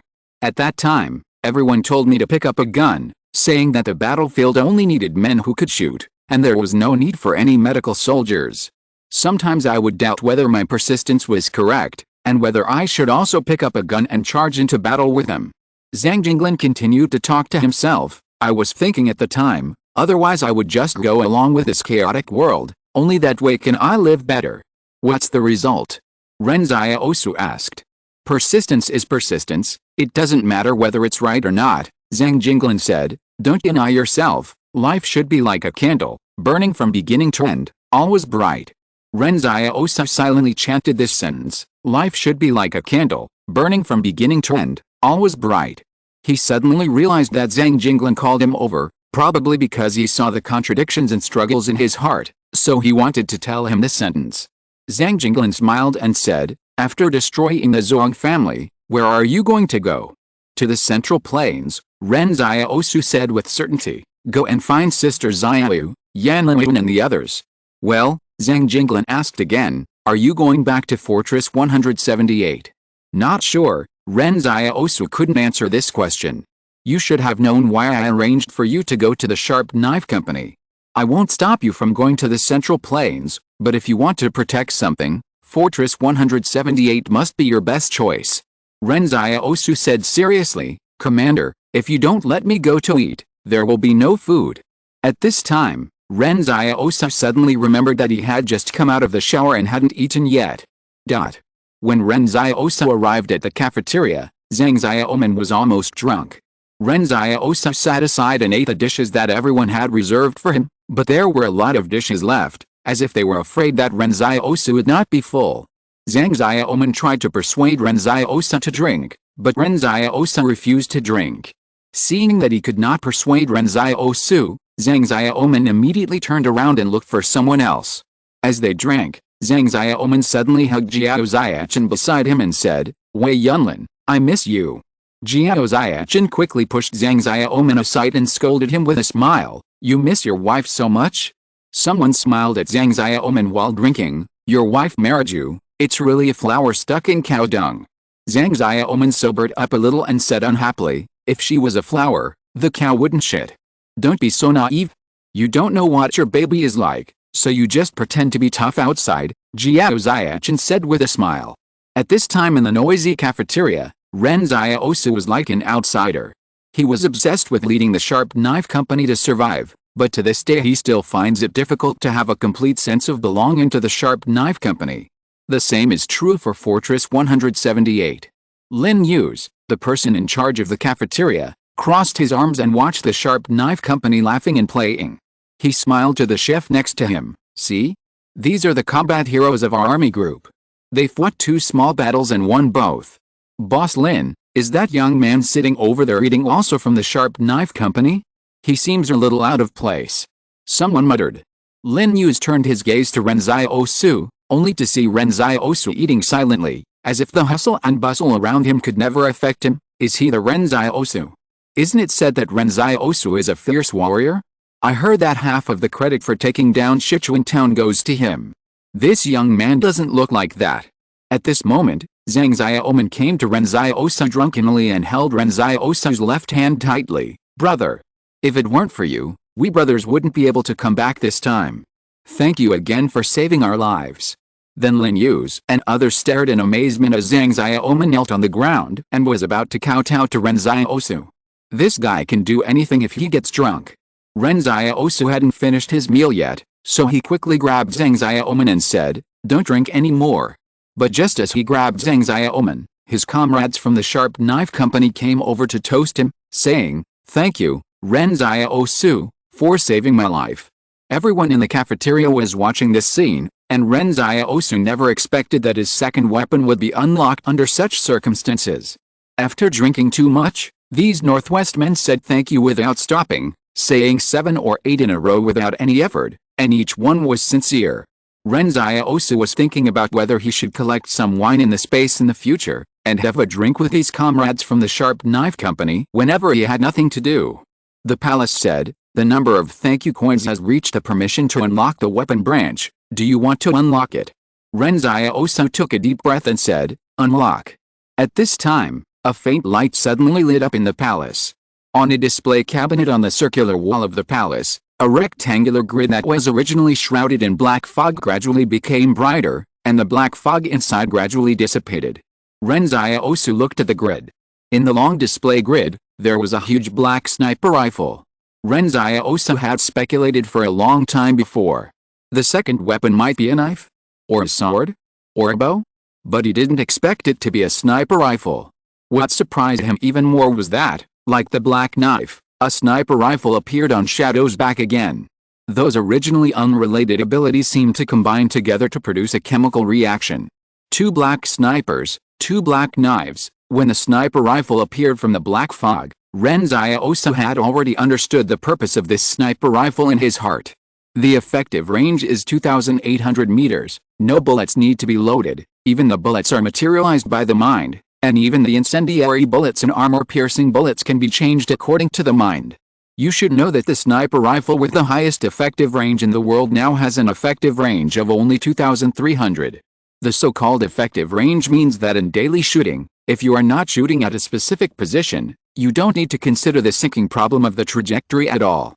If there were more accurate calculations and better marksmanship, it would not be a problem to shoot farther. For example, the longest effective range of a sniper rifle is 2,300 meters, but the longest kill record is 2,475 meters. Wait, while Ren Xiaosu was exploring this black sniper in his mind, he suddenly found a bullet he had never seen before. Generally speaking, sniper bullets are roughly divided into several types: white, red, green, brass, orange, etc., among which the colors are used to distinguish between ordinary lead bullets, armor-piercing bullets, incendiary bullets, and tracer bullets. But what is the black-headed bullet that comes with this black sniper? Thank you Shang Xianfang and your neighbor Wang Jie for becoming the new allies of this book. Good people will have a safe life. If you're listening to this novel on a channel other than Fanfic World, it means they downloaded and uploaded it without effort. We cordially invite you to visit our channel, Mundo Fanfic Novelis. There you'll find the original version of this story and you can explore many other novels of various genres. We're waiting for you to immerse yourself in a world of incredible novels. Chapter 412 Selling Medals. The sniper rifle was a very novel thing for Ren Xiaosu. He liked it very much, otherwise he would not have asked Yang Xiaojin to learn it before. Although there are extraordinary people nowadays, the power of the sniper rifle is still something that most extraordinary people cannot ignore. Ren Xiaosu still doesn't know what the black sniper bullet is used for. After all, he has no chance to try it. He can only find out when he goes to the wilderness later. At this time, Zhang Xiaoman and others were still drunk and staggering in the cafeteria. Ren Xiaosu carried the group of people back to the barracks one by one, and the soldiers in the forward base watched Ren Xiaosu carrying people. He carried 2 people at a time and ran back and forth more than 60 times. On that day, even the fact that Ren Xiaosu carried his comrades back to the barracks became a funny topic in the forward base. Zhang Xiaoman and his friends were still disoriented when they woke up at night, but after hearing that it was Ren Xiaosu who carried them back one by one, they thanked Ren Xiaosu repeatedly. "Xiaosu, thank you for carrying us back. We will never drink like this again in the future. It's too embarrassing." However, Zhang Xiaoman suddenly found that Ren Xiaosu was not happy. He only heard Ren Xiaosu say, "Drink. How can a grown man not drink?" If he didn't drink, where would so many thank you coins come from? Before drinking, there were only more than 800 thank you coins. After drinking, there were more than 500 thank you coins left after unlocking a round of weapons. Ren Xiaosu wanted to tell Zhang Xiaoman that everyone should not go to the battlefield and drink every day. After unlocking the sniper rifle, the palace has issued another side quest for the 3rd weapon, and this time, it requires 10,000 thank you coins to unlock it. Ren Xiaosu didn't even know where to get so many thank you coins. Suddenly, Zhou Yinglong walked into the barracks of the Sharp Knife Company. He frowned when he smelled the alcohol in the barracks. "Zhang Xiaoman, get out of here." All the people in the Sharp Knife Company got up from their beds and stood in 2 rows in the aisle. Zhou Yinglong paced and inspected the soldiers. "Look at how drunk you are. Do you still look like soldiers?" Zhang Xiaoman muttered in a low voice, "We are heroes. Didn't we say that we will have new missions the day after tomorrow?" Zhou Yinglong was so angry that he laughed. "Don't you have to say report when you talk after drinking? You have to add the word sir when you talk to me." Zhang Xiaoman was stunned for a moment and said, "Report, this commander is a combat hero." With a bang, Zhou Yinglong kicked Zhang Xiaoman over. "Wake up, your Sharp Knife Company will have a new mission tomorrow. Come to me when you are sober." Upon hearing that there was a new mission, Zhang Xiaoman got up from the ground and immediately became energetic. "Battalion commander, what mission? Is it urgent?" "Secret mission, talk to me when you sober up," Zhou Yinglong said, and then he went out with his hands behind his back. The soldiers in the barracks of the Sharp Knife Company looked at each other. What kind of mission is a secret mission? In the past, such secret missions were generally not the responsibility of the Sharp Knife Company. Although they could fight hard battles and overcome difficulties, infiltration and ambush were not what they were good at. Therefore, secret missions have always been done by the reconnaissance battalion. The soldiers in that reconnaissance battalion are like animals. On weekdays, in the military district competitions, the top 10 are basically in the reconnaissance battalion. But now why are the Sharp Knife Company suddenly asked to carry out secret missions? The next day, Zhang Xiaoman came back from Zhou Yinglong with a frown. He said to the soldiers of the Sharp Knife Company, "The main force will advance to the Blackstone River in the north. After crossing the river, it will be the Wachuan mountain line of the Zhuang family's defense line." "What about us?" Jiao Ziachin asked. "We will set out this afternoon and head towards Kayangwan Mountain and B1 River, detour to the flank of the battlefield, blow up the bridge, cut off the supply line of the Zhuang family in the east, and finally meet up with the main force in Wachuan Mountain. Just our company, go deep into the rear to cut off the supply line? And blow up the bridge? The bridge over the B1 River is heavily guarded by the Zhuang family." Jiao Ziachin was shocked. "Isn't Captain Zhou thinking too highly of us?" "This is an order," Zhang Xiaoman said seriously. "Pack your things and set off on time at 4 p.m. You must reach B1 River in 7 days and blow up the Zhuang family bridge over the B1 River to ensure that there is no worries for the main battlefield of Heshi River." Heshi River and B1 River are 2 lines with completely different directions. The command believes that the cost of breaking through the B1 River is too high, so it would rather build a floating bridge on the Heshi River and raid the Wachuan Mountain defense line in the north, which is safer than taking the B1 River.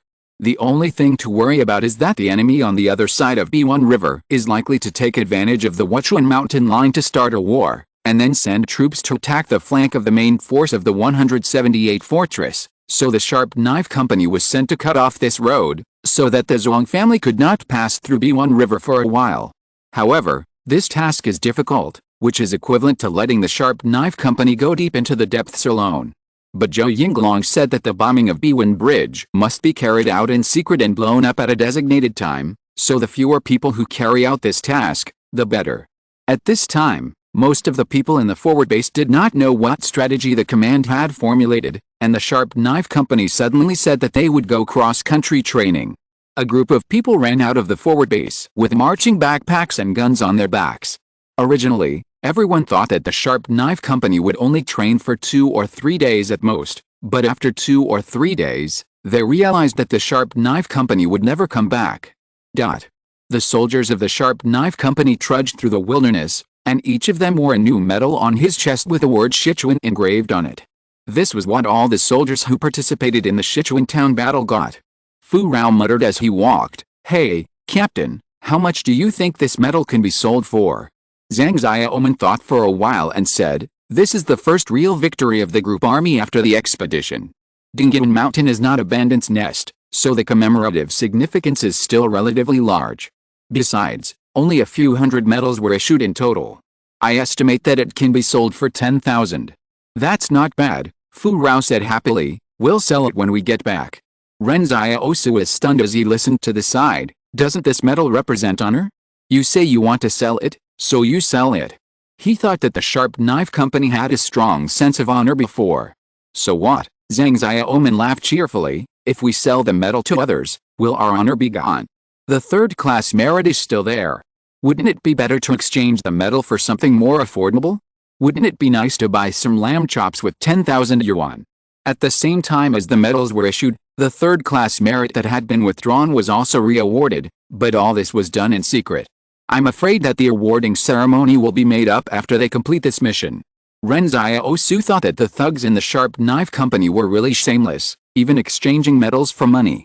And such a company was so ferocious in fighting as if they didn't care about their lives. Chapter 413 Sniper. Ren Xiaosu asked curiously, "What kind of medal is the most valuable, and who is the buyer?" In Ren Xiaosu's opinion, who would be interested in this except for soldiers in the army? "There are so many buyers," Zhang Xiaoman said with a smile. "Some people who failed the physical examination but want to join the army, some businessmen in Fort 178 who like to collect, and parents who buy it as a coming-of-age gift for their children. There are more than 2 million people in Fort 178, so don't underestimate their purchasing power." Ren Xiaosu finally understood that the residents of Fort 178 had an inexplicable respect for the profession of soldiers. Perhaps this was the reason why these soldiers had been protecting them all the time. Zhang Xiaoman continued, "But some medals can't be sold at a high price. For example, too many people have received them, or it was an unimportant battle. Ordinary families will only buy medals worth a few hundred yuan for their children. Only collectors are willing to collect medals like ours.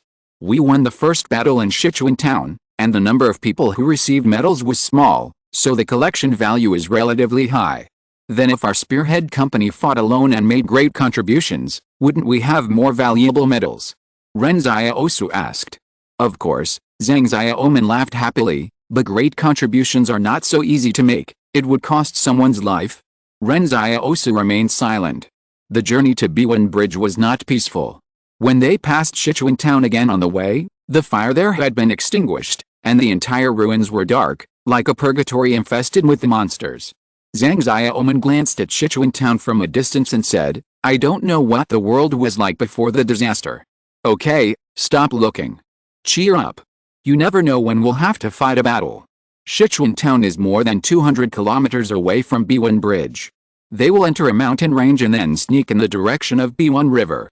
According to intelligence, there are still some Zhong army troops near the mountains that have been broken up into small pieces and scattered there as secret sentries and guerrilla forces. What the Sharp Knife Company has to do is not to defeat these troops, but to find a way to avoid them. But if they can't avoid them, then the brave will win." 2 hours after passing Sichuan town, the Sharp Knife Company has arrived at the foot of the mountain. The mountains here look very strange. The sunny side is covered with shrubs, and the other side is a bare yellow mountain. However, at this moment, Ren Xiaosu frowned and squatted down in pain. Then there was a roar from the mountain. Zhang Xiaoman was startled, Disperse and find cover, it's a sniper. The sound of a sniper rifle is too different from that of an ordinary firearm, so Zhang Xiaoman reacted the moment the sound came. He pulled Ren Xiaosu to run to the stone pestle next to him, but Zhang Xiaoman found that why did Ren Xiaosu react before the gunshot just now? That reaction was as if Ren Xiaosu was shot, but Ren Xiaosu didn't have any wounds on his body. But what Zhang Xiaoman didn't know was that the sniper didn't hit Ren Xiaosu, but Ren Xiaosu's shadow. Ren Xiaosu had noticed before that the closer the bullet hit the center of his eyebrows, the more intense the pain the shadow gave him, so he had been controlling the shadow to carefully avoid it, so as not to hit the center of his eyebrows. As for what would happen if the bullet hit the center of his eyebrows, even Ren Xiaosu didn't know, and everyone was still in the process of exploring their own extraordinary abilities. But this time was different. When Shadow was exploring the road a few hundred meters ahead, he was shot in the head by a sniper bullet, which happened to hit the center of his eyebrows. After Shadow was shot, he turned into a ball of black mist and dissipated. At the same time, a ball of black mist reappeared in Ren Xiaosu's palace and was slowly condensing into shape. It seems that if Shadow was shot in the center of his eyebrows, it would cause Shadow to dissipate directly, and it would take a long time to condense again, about 3 days. This sniper's shooting skills are very good, at least advanced, or even master level. After Shadow was shot, Ren Xiaosu didn't even know where the other party was. He could only roughly judge that the other party should be at the 12 o'clock direction based on the location of the gunshot. It was just that at this time, after the other party succeeded in one shot, he didn't know whether he changed his position. Ren Xiaosu panted and said, he shot at a target 400 meters away, and the person was at the 12 o'clock direction. Now we are not sure whether we are within his range. The range of the sniper rifle is too far. In the mountain jungle, it has a kind of mysterious deterrent power. Zhang Xiaoman, who was standing next to him, grinned. I didn't expect that the Zhuang family actually hide a sniper in this mountain range. This is difficult. Their company was scattered and hiding under the stone pestle. Fortunately, the other side exposed the gunfire in advance, otherwise, the entire combat team might have been shot down by the other side. As he spoke, Zhang Xiaoman took off his helmet and slowly extended it out from the edge of the stone pestle. With a bang, the helmet was actually shot away by the powerful sniper bullet. Damn it, Zhang Xiaoman said with a toothache, we are within his range. Jiao Xiachen yelled from behind the stone pestle more than 10 meters away, Company Commander, what should we do now? This is like a cat teasing a mouse.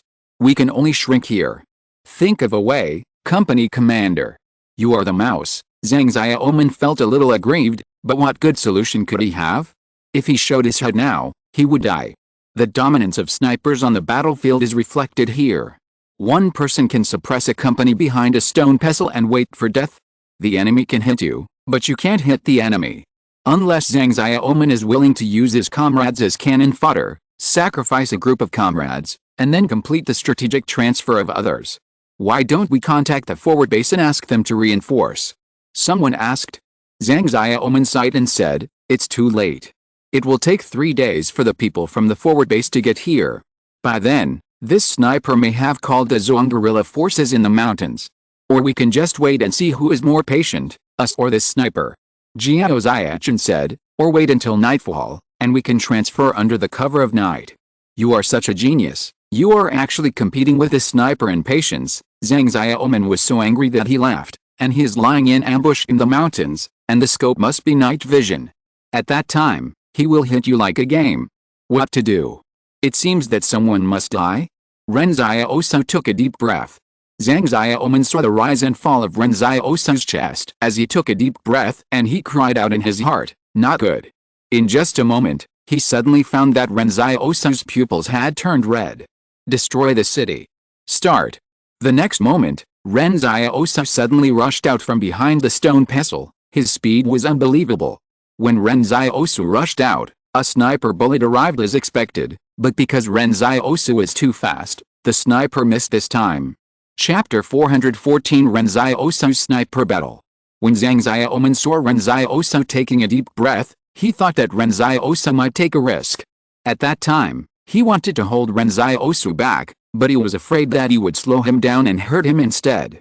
As a result, what everyone in the Sharp Knife Company did not expect was that Ren Xiaosu's figure jumped out so fast that it was dizzying.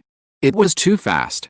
Only in Zhang Xiaoman's memory, the red color in Ren Xiaosu's pupils was unforgettable. Is this an ability?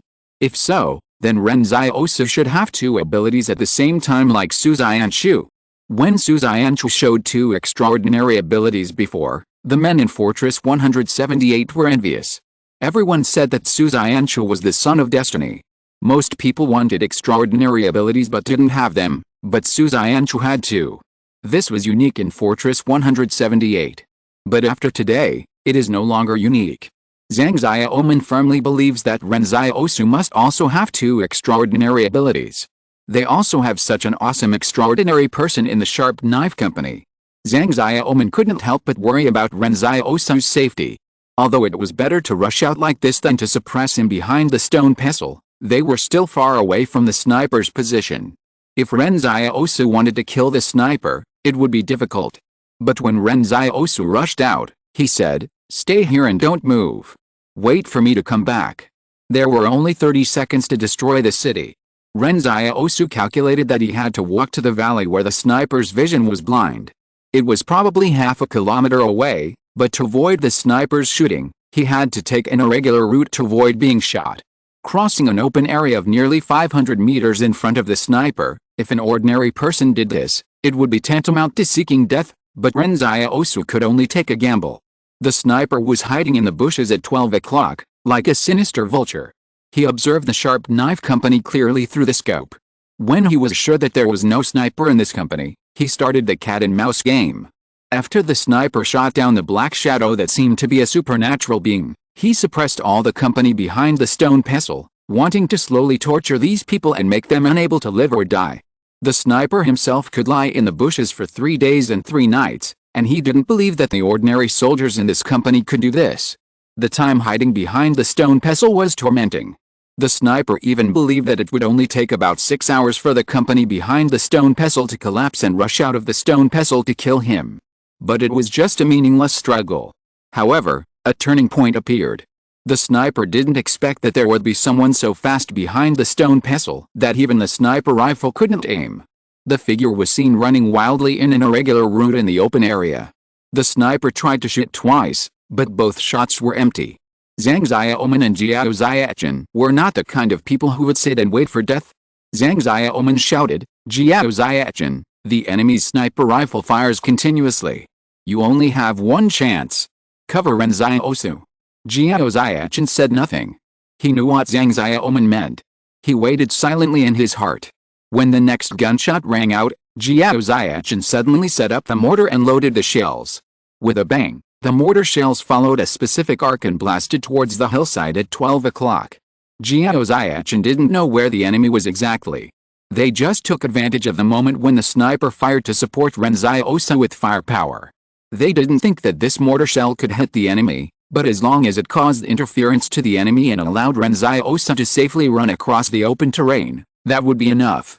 Ren Xiaosu was very fierce, but their Sharp Knife Company was not useless.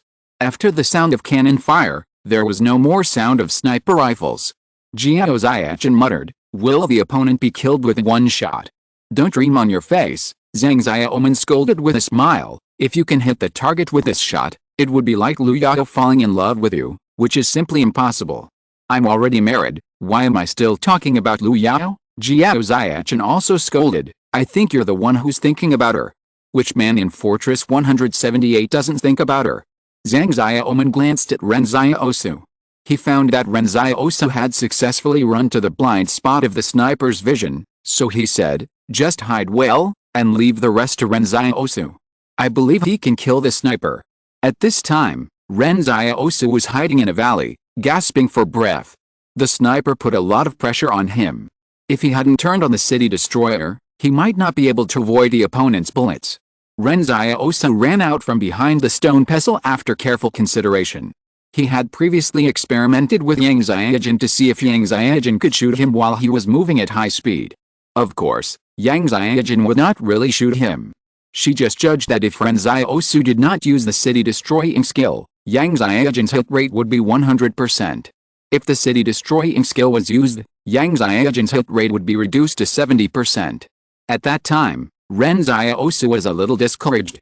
Even if the city-destroying skill was used, it could only reduce Yang Xiaojun's hit rate to 70%.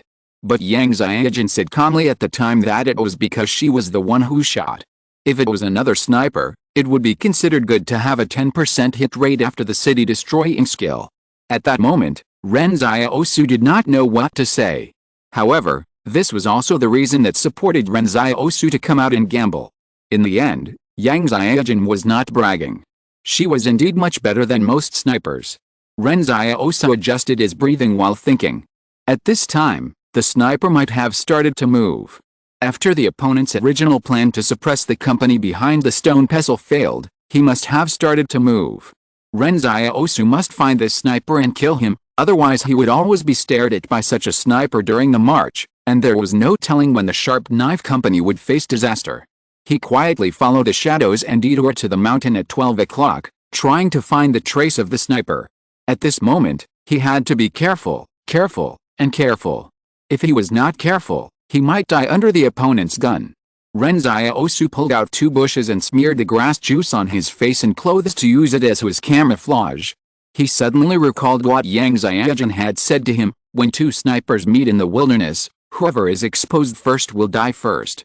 This is the rule of snipers. Ren Xiaosu took out a black sniper rifle from the palace.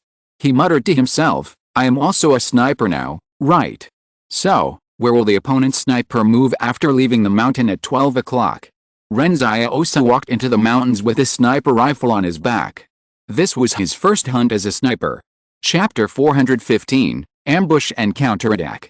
Once, when Ren Xiaosu was learning sniper rifles from Yang Xiaojun had a general understanding of Ren Xiaosu's current skills. In her words, his advanced gun skills have surpassed most people in the world.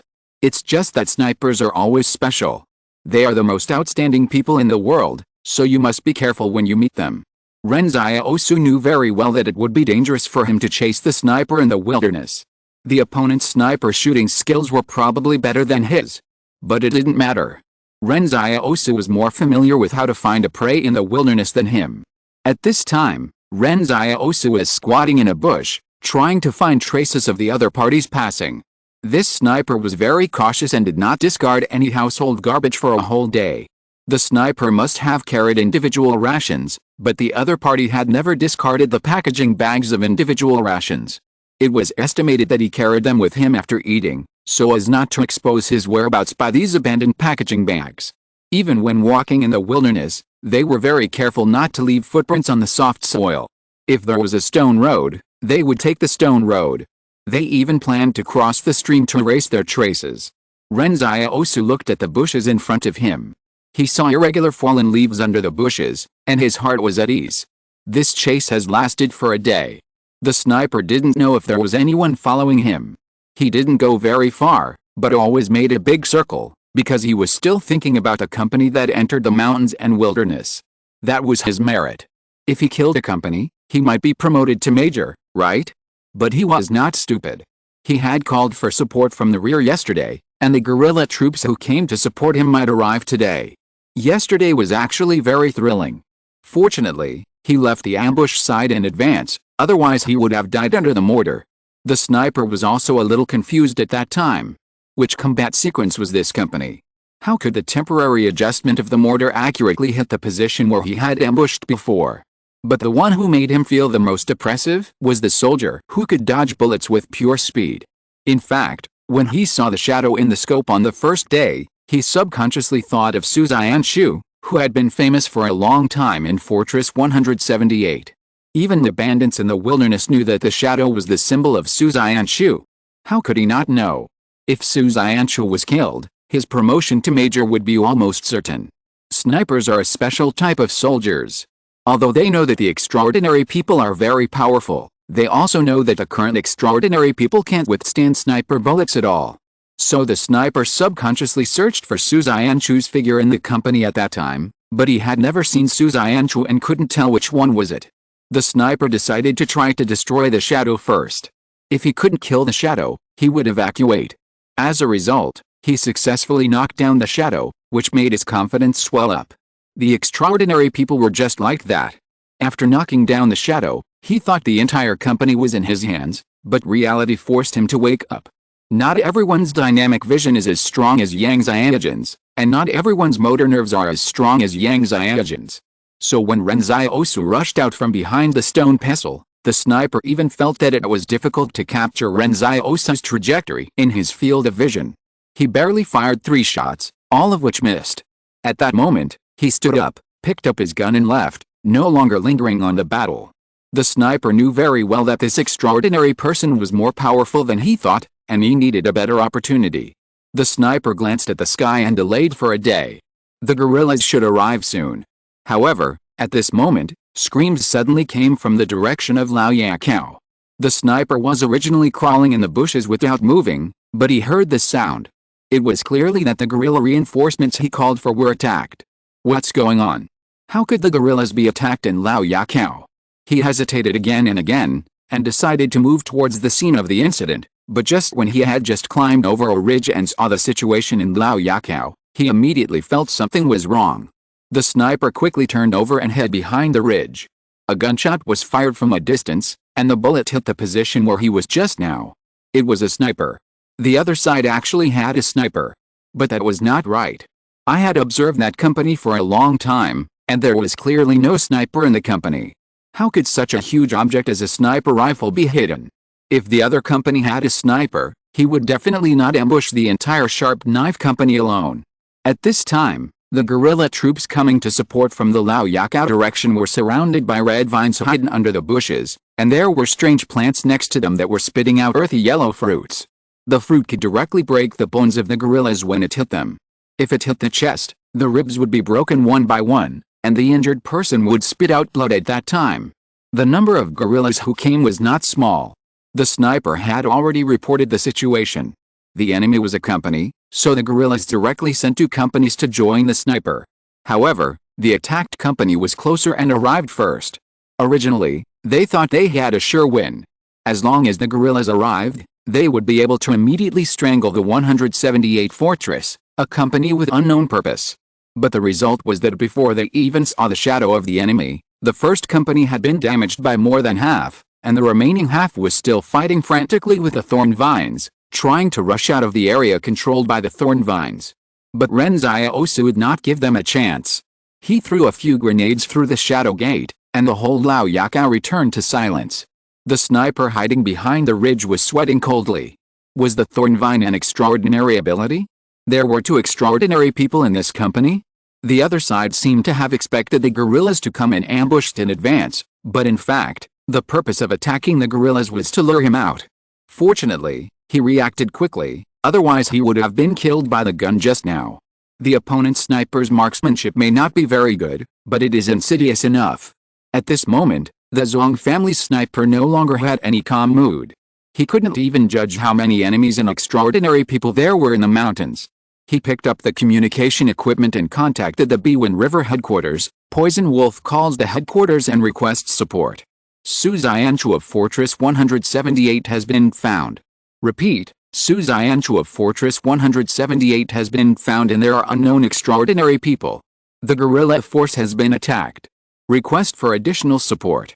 The sniper didn't dare to be arrogant anymore. He released Su Xianchu's name, hoping that the Biwen River headquarters could send more people to kill the opponent in this mountain range. Chapter 416, No Method. Ren Xiaosu looked at the location where he missed a shot, and felt a little regretful. His sniper skills were a little bit bad after all. He was just a few tenths of a second late in calculating the wind speed, and he actually let the opponent's sniper escape. It must be said that the sniper on the opposite side was also a ruthless person, otherwise he would not have wandered around in the mountains alone. Ren Xiaosu moved to another location after firing the gun. He quietly watched the battle of the thorn vines in the shade halfway up the mountain. You know, he put more than 10 thorn vine seeds and more than 10 potato shooter seeds at that mountain pass. When facing hot weapons, these plants are still quite useful. If the opponent does not have a flamethrower, it will be difficult to shoot them down with bullets, especially the thorn vines. After the thorns have the blood-sucking effect, the lethality is extremely amazing, and the enemy can lose the ability to resist in a very short time. This thing is simply a must-have prop for killing in arson at home and on travel in the wilderness.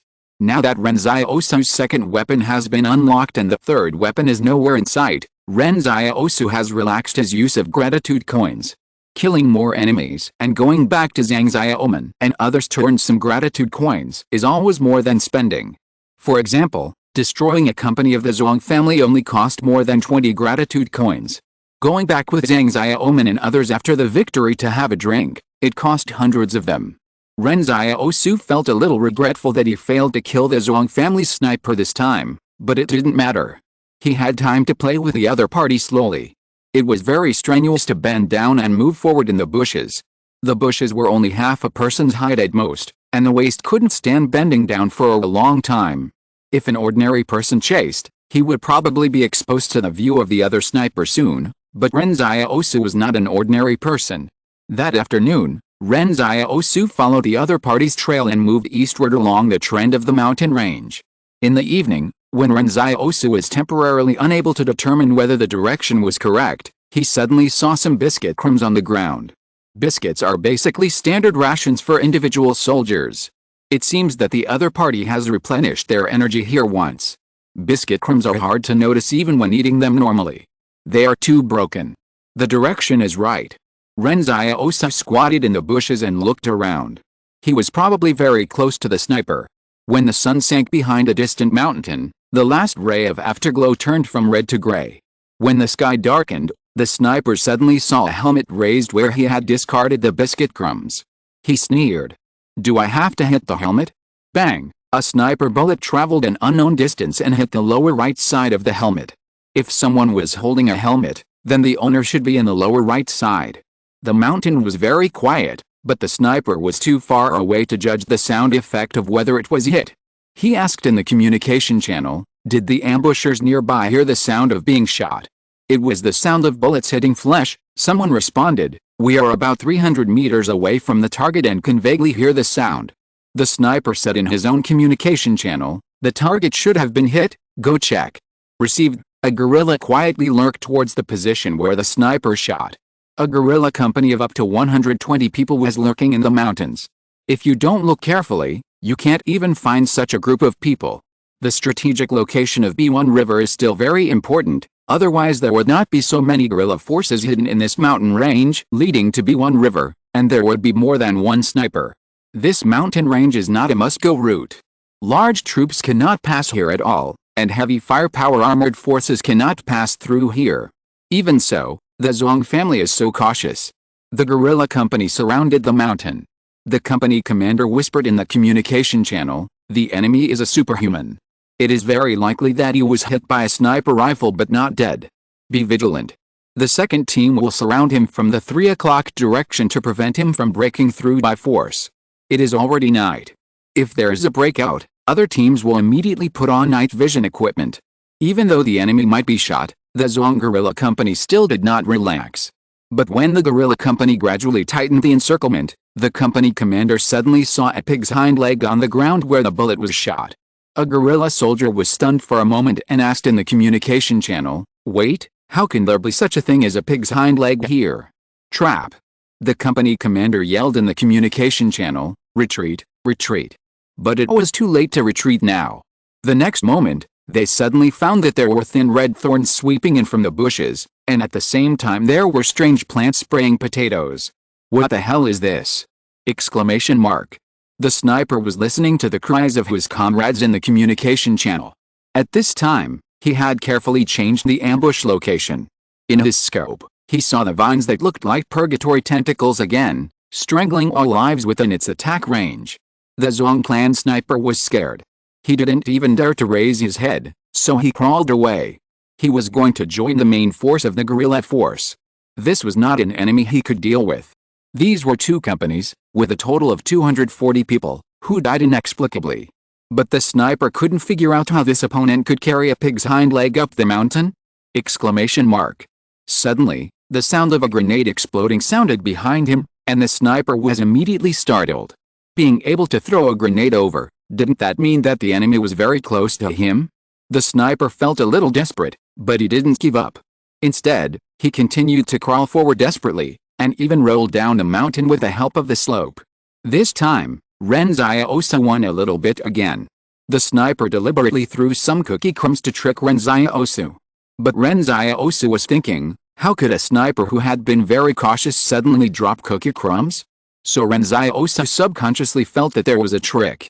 That's why he set a trap to counterattack. But Ren Xiaosu still felt a little regretful.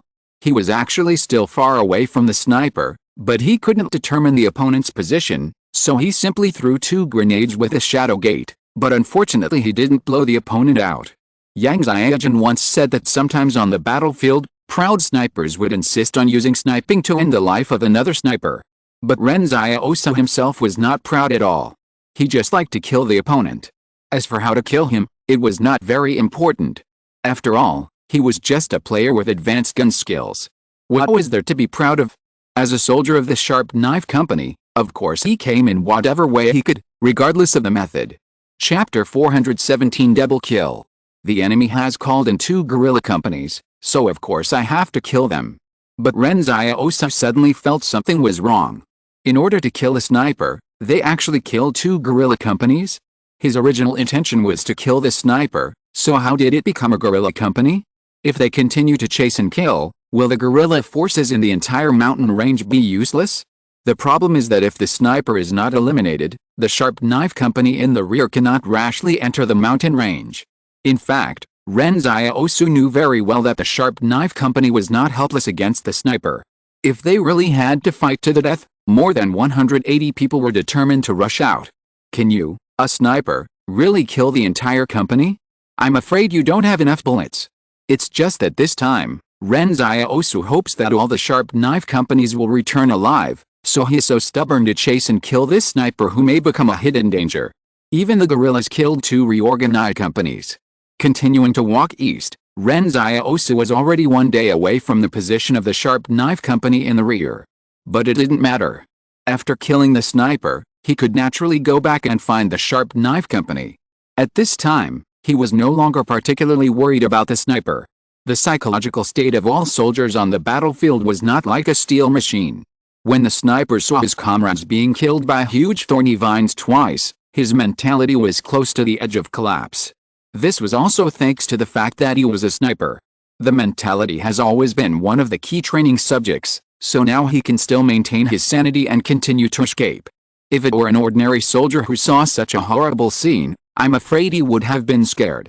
Many people thought before going to the battlefield that it was nothing to be afraid of a few deaths. Even if all my comrades died, I would fight to the last second. But in fact, when you watch your comrades around you die one by one, the fear of death from nowhere suddenly envelops you and swallows up all your lofty words. You can't even maintain normal thinking ability. This is war. So, the psychological quality of a new recruit and a veteran who has been on the battlefield is completely different. Ren Xiaosu carefully followed the sniper. Even though he knew that the other party had no courage to resist, there was more than one enemy in the mountains. After rolling down the hillside, the sniper ignored the scratches and fractures on his body and fled to the eastern camp. He was holding the sniper rifle in both hands, and the sniper rifle seemed particularly heavy at this moment. The Zhong family sniper kept thinking about how to solve his current situation. He would definitely go to the military court when he returned. It was obviously him who called for reinforcements, and the rear headquarters actually sent him 2 guerrilla companies, but the guerrilla companies were ambushed one after another, and he escaped back alive. I am afraid that after returning to the barracks, the military police will immediately take him away for isolation and investigation to see if he is suspected of being a spy. To be honest, some spies on the battlefield can't do this. Even if the military police confirm that he is not suspected of being a spy, I am afraid he will become the target of public criticism because of dereliction of duty. The bright future is definitely gone. It was gone when he shot the shadow. However, at this moment, the sniper froze for a moment. He seemed to be absent-minded while thinking and walked into an open area. This is a taboo for snipers. Even though this open area is only 5 meters long. The sniper suddenly accelerated and rushed towards the new bushes in front. But at this moment, he saw a flash of light in the distance in his peripheral vision, and the Zhong family sniper was completely desperate. He felt a bullet pass through his chest and abdomen, and the huge kinetic energy surged in his body, turning his heart and lungs into a ball of mud. This is the power of a sniper rifle. It can kill a person instantly without hitting the head. But another sniper rifle sounded, and the Zhuang family sniper inexplicably showed a mysterious smile before he died, because he felt that someone should avenge him. Another Zhuang family sniper had arrived at the battlefield, and took advantage of the moment when Ren Xiaosu shot him to determine Ren Xiaosu's position. This was something he had agreed with another sniper. He wanted to be a bait to atone for his crime, and deliberately walked into the open area to induce the sniper from Fort 178 to shoot. In his impression, the enemy's shooting skills were not very good, so as long as he moved quickly, he might be able to keep his life, and he would not have to go to the military court when he returned. This was a gamble. As long as he could kill the sniper from Fort 178, he would win the gamble. The sniper's psychological quality was very strong. Even though he had killed 240 comrades, he was still trying to think about how to fight back. Unfortunately, it was just a little bit short. A moment ago, when Ren Xiaosu saw the Zhuang sniper exposed in the open area, he pulled the trigger at the ambush site without hesitation. At the same time, another sniper on the distant mountain also pulled the trigger. But Ren Xiaosu is too cautious now. The lesson that others have learned for him at the cost of their lives cannot allow him to be careless again.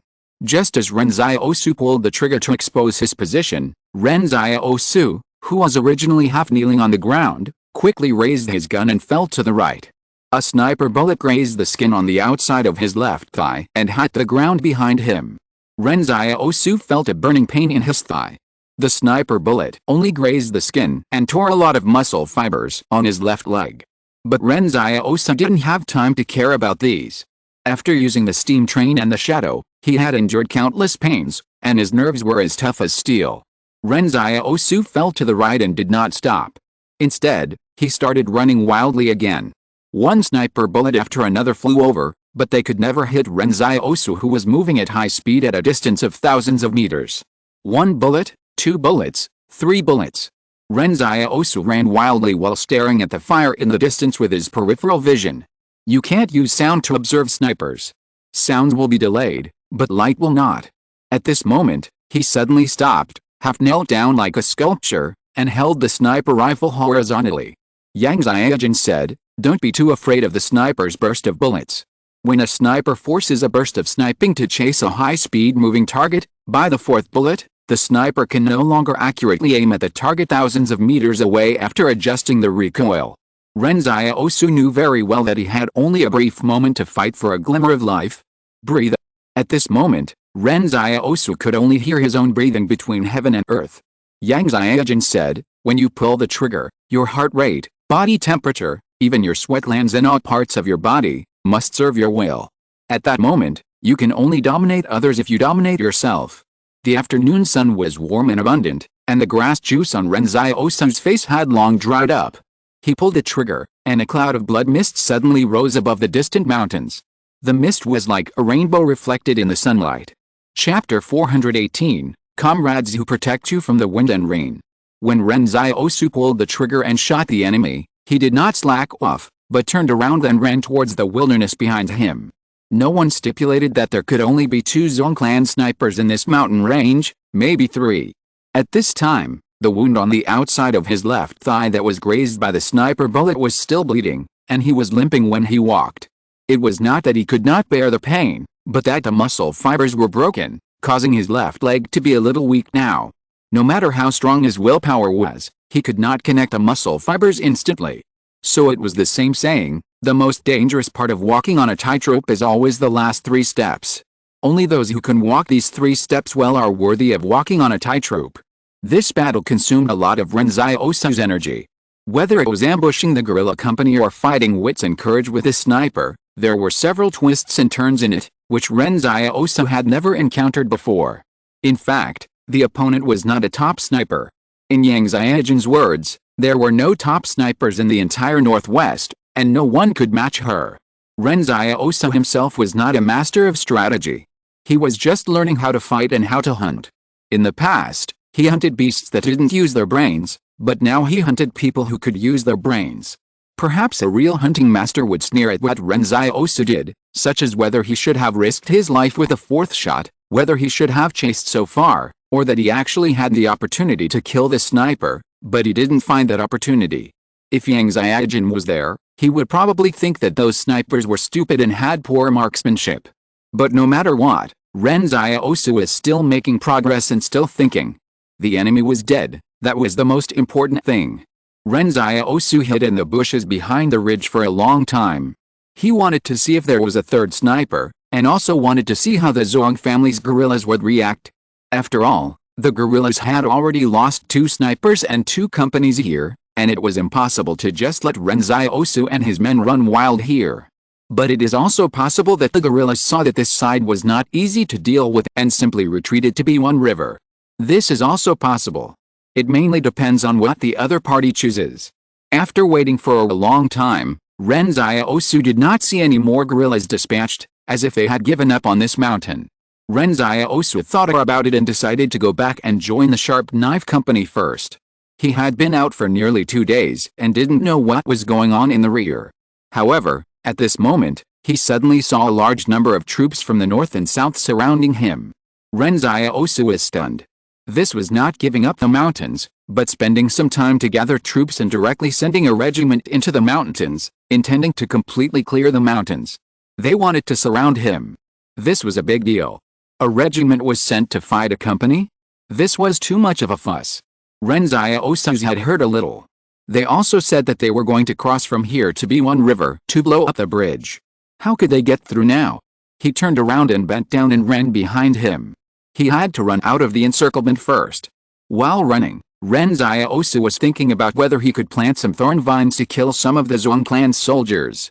There were too many people on the other side, and it was unrealistic to kill them all, but killing as many as possible was good. However, Ren Xiaosu discovered that perhaps the sniper had already reported to the rear that there might be horrible plants hidden in the bushes when he called for help. As a result, the Zhuang clan soldiers did not even walk through the bushes, but only walked along the shady side of the hillside where there were no bushes, and were very cautious. Moreover, Ren Xiaosu actually saw that several of the Zhuang clan soldiers were carrying flamethrowers.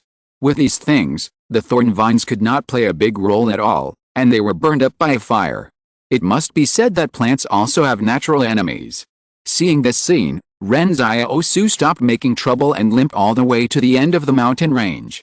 The B1 commander of the Zhuang clan seemed to be really angry, and it seemed that he had to kill Ren Xiaosu. When Ren Xiaosu was escaping, he found that these Zhuang clan soldiers seemed to always be able to find his correct position. Because of his injury, he planned to get rid of the Zhuang clan and then join the Sharp Knife Company, but his plan failed. While escaping, he hid on the ridge and looked back. He was shocked to find that dozens of Zhuang clan soldiers were leading huge hounds. The hounds were so big that they could drag people. Even strong adult soldiers could not drag them. Ren Xiaosu thought that these hounds could be used as mounts. The smell of blood, Ren Xiaosu suddenly realized that the outer side of his left thigh had been grazed by the enemy sniper's bullet, leaving a wound, which not only slowed him down a lot, but also left a smell. Although he had applied black medicine, it still couldn't cover up the smell of blood. It seemed that this was how the Zhuang clan soldiers chased him. But Ren Xiaosu didn't have a good way to deal with these hounds. The smell of blood on his body could not be solved by throwing away the blood-stained clothes, unless he found a stream and followed the stream all the way back to the location of the Sharp Knife Company. But there is no such stream nearby. On the afternoon of the next day, seeing that they had spent a long time without catching up with Ren Xiaosu, the Zhuang soldiers actually released the hounds and let them chase freely. Now Ren Xiaosu's teeth ached. Even if he was injured, he would move faster than those Zhuang soldiers, but the hounds were different. They had also mutated. There was not a trace of fat on the dozens of hounds, and they walked through the mountains and fields as if they were walking on flat ground. Ren Xiaosu glanced at the shadows in the palace. At this time, the shadows had not yet completed the condensation. In the future, he really had to be careful not to let the shadows be hid in the middle of the eyebrows. He had to prepare a helmet for the shadows. He saw that the dozens of hounds were getting closer and closer to him, and Ren Xiaosu was ready to turn back and fight. If it weren't for the firepower of the Zhuang family in the back, he wouldn't be afraid of these hounds. Ren Xiaosu also had to kill the hounds here. He couldn't lead the Zhuang family to the Sharp Knife Company. However, at this moment, the sound of machine gun fire suddenly came from the mountains on both sides of Lao Yakao. Ren Xiaosu also heard someone shouting, "Ren Xiaosu, come here quickly, we will cover you." I saw that the Sharp Knife Company had built a simple defense line on the mountains on both sides of Lao Yakao without knowing when. The heavy machine gun in Fu Rao's arms was rattling, and in just a few seconds, 6 or 7 hounds behind Ren Xiaosu were killed. Ren Xiaosu suddenly breathed a sigh of relief. Is this what it feels like to have comrades? When you need to rest, someone will guard you behind you to protect you from the wind and rain. Why are you still standing there? Come here quickly. There are dozens of hounds released. How many pursuers must be behind you? Ren Xiaosu. Zhang Xiaoman sighed. Where have you been? If you're listening to this novel on a channel other than Fanfic World, it means they downloaded and uploaded it without effort. We cordially invite you to visit our channel, Mundo Fanfic Novelis. There you'll find the original version of this story and you can explore many other novels of various genres. We're waiting for you to immerse yourself in a world of incredible novels. Chapter 419 Great Victory. Ren Xiaosu limped up the hilltop. He hid behind the fortifications and panted and laughed. I killed the sniper, 2 of them, and 2 guerrilla companies. You're bragging, right? Zhang Xiaoman laughed happily. However, when he saw the thousands of Zhuang's pursuers behind the hound, he stopped laughing immediately. Did you really kill 2 guerrilla companies and snipers by yourself? The Sharp Knife Company was used to bragging to each other, so when Ren Xiaosu said such shocking news, everyone subconsciously thought that Ren Xiaosu was bragging. Ren Xiaosu said, there are many pursuers behind us, let's retreat. That won't work, Zhang Xiaoman laughed. You are so fierce, our Sharp Knife Company can't hold you back, right? No matter how many soldiers come today, we will kill them all. Ren Xiaosu suddenly realized that Zhang Xiaoman and his men were extremely well prepared here, and it seemed that they had been ready for this ambush for a long time. Captain, Jiao Xiachen looked into the distance and suddenly said, let's retreat. However, Zhang Xiaoman looked at the huge crowd of Zhuang's soldiers in the distance. Because they were still far away, the Zhuang's soldiers looked like small black dots from afar. Zhang Xiaoman suddenly realized that if there was any water in Ren Xiaosu's words, the other party would not send so many people to clear the mountains. This was the posture of annihilating the vanguard troops of the 178th fortress. Ren Xiaosu asked, why are you ambushing here? Zhang Xiaoman said carelessly, we are just worried that you will get chased if you play too big, so we ambushed here. We also want to pick you up, but we didn't expect you to play so big. Yes, Jiao Xiachen said, we originally guessed that it would be good enough if you could kill the sniper, and then the guerrilla company will definitely chase you. At that time, we will block the opponent here at Lao Yakao and destroy the guerrilla company. Unexpectedly, you have already killed the guerrilla company and attracted a small main force of the Zhuang family. Haha, awesome. Zhang Xiaoman asked with concern, are you okay with your injuries? It's okay, I've applied black medicine, Ren Xiaosu said, let's run, the enemy has a lot of troops. At this time, Fu Rao and the others had already killed all the hunting dogs. The Sharp Knife Company would definitely not be able to withstand so many Zhuang soldiers, so running is the best choice. However, Zhang Xiaoman changed his mind and said, why are you still hesitating? Just run. But you can't just run away like this. You have to do something big before you leave. Jiao Xiachen, set up all your mortars. Everyone, get ready to fight.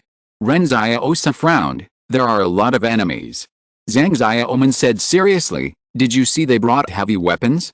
This is a guerrilla force, and there is no mechanized force in the mountains, so we occupy the high ground and fight them. That's a sure win. They have heard the sound of machine guns, so they shouldn't rush over to die, Ren Xiaosu asked. Didn't you see that the chief officer of this unit has gone crazy? He is furious because of you, Zhang Xiaoman said with a smile. Do you think everyone is a famous general in the world? The Zhuang family has been hiding in the north for many years and has never fought a decent battle. The officers are really far behind in their ability to respond to situations on the spot. Don't think that being an officer must be a very calm and smart person. If that were the case, there wouldn't be so many muddled battles in history.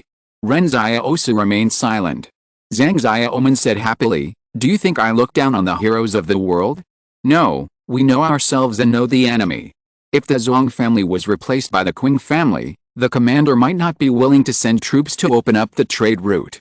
If this was the battle-hardened army of the Qing family, I would turn around and run now. But the consortium also has strengths and weaknesses. It is not unreasonable that the Zhang family was squeezed aside by the Qing family and the Yang family. We did not look down on them, but they themselves were not good enough. At this time, Ren Xiaosu suddenly realized that the rough men of the 178 fortress actually felt that the Qing family's troops were several levels higher than the Zhang family's troops. In their eyes, only the Qing family was the real tough opponent.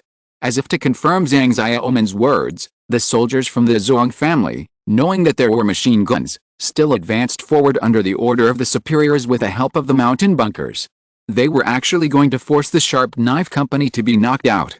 Zhang Xiaoman waited for the other side to enter the range, and immediately ordered to open fire, together with the 6 mortars on Jiao Xiachen's side, to bombard the Zhang family troops crazily.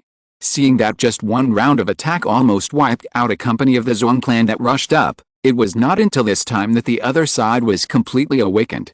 The Zhang clan troops retreated like a tide. At this time, Zhang Xiaoman stood up and packed his things. Hurry up and leave, the damn Zhang clan's mortars are about to hide us. They should have adjusted the angle of the mortars in this time. It will be too late if we don't leave now. This scene made Ren Xiaosu stunned. He had not spoken since Zhang Xiaoman decided to fight just now. At this time, after Zhang Xiaoman did a big job, he ran faster than a rabbit, without the ambition just now. Just when they had just retreated from the top of the mountain, the Zhang clan's artillery fire really covered the position they had just been in. Zhang Xiaoman exclaimed, "Luckily I ran fast, otherwise I would have been left here. This time we have done a great job." Counting Ren Xiaosu's attack, we actually destroyed 3 companies of the Zhang family.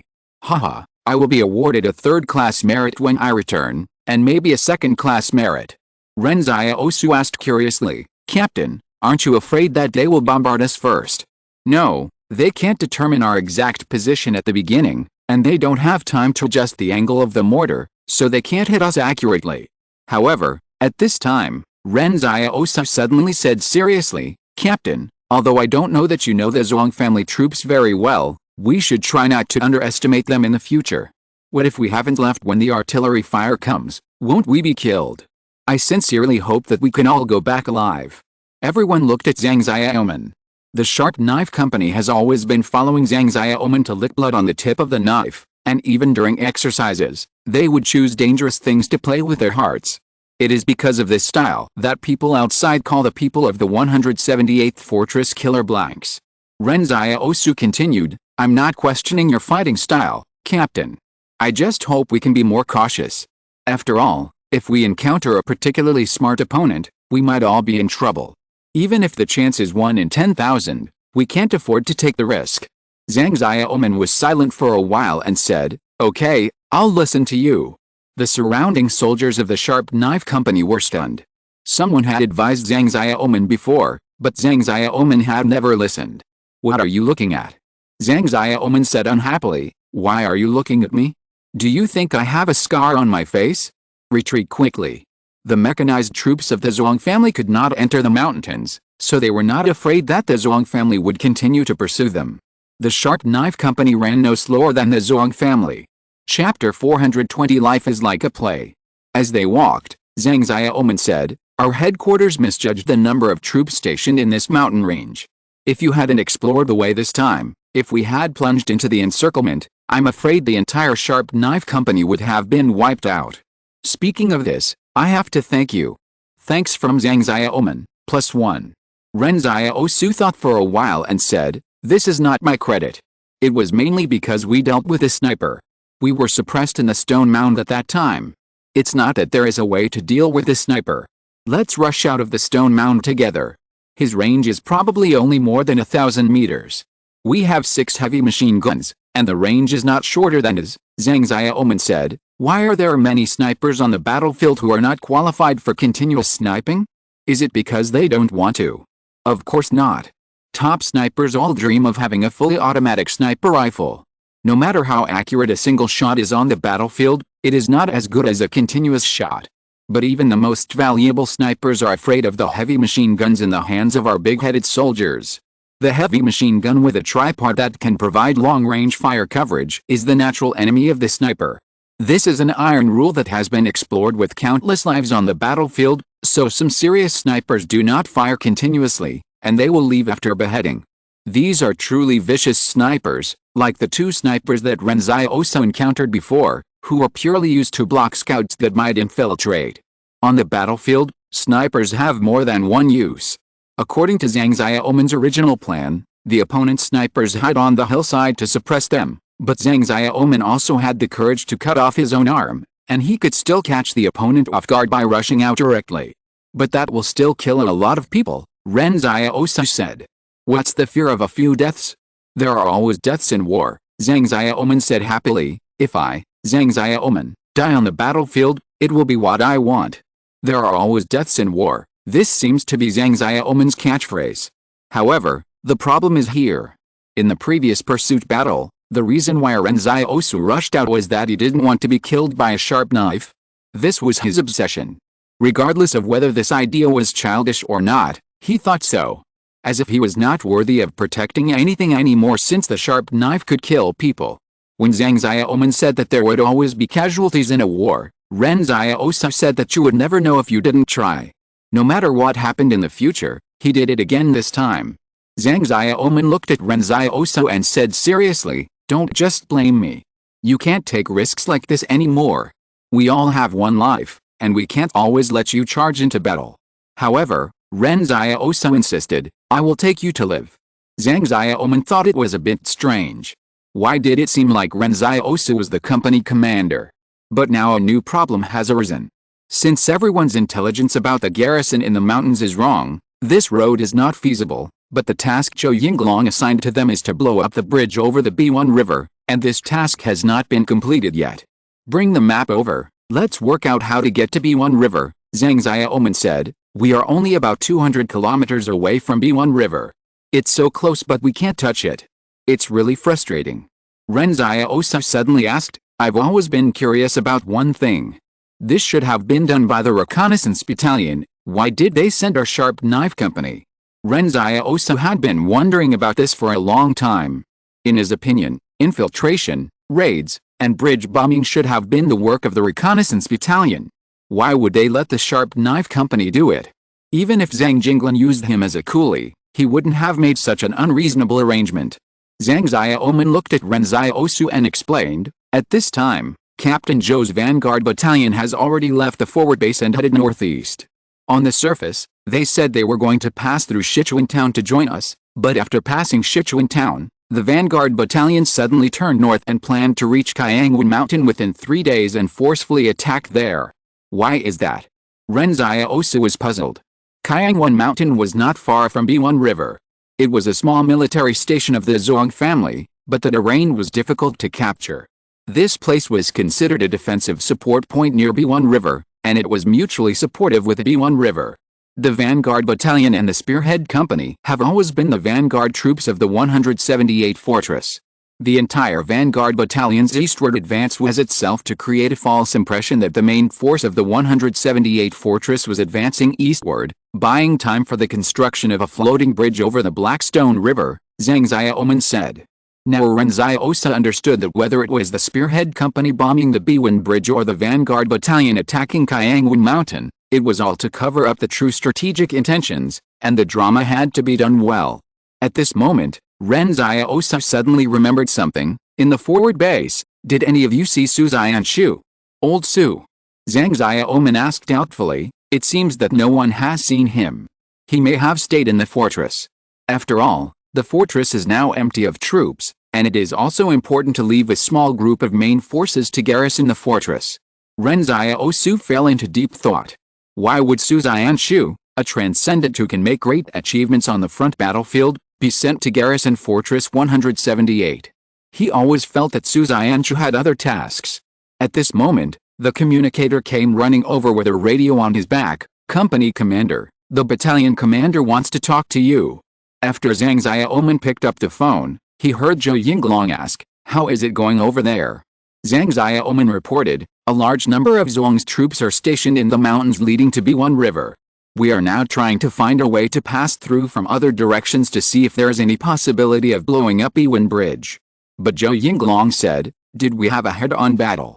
It can be considered a head-on battle, Zhang Xiaoman said. Ren Xiaosu destroyed 2 of their guerrilla companies, and we just ambushed and destroyed 1 of their companies.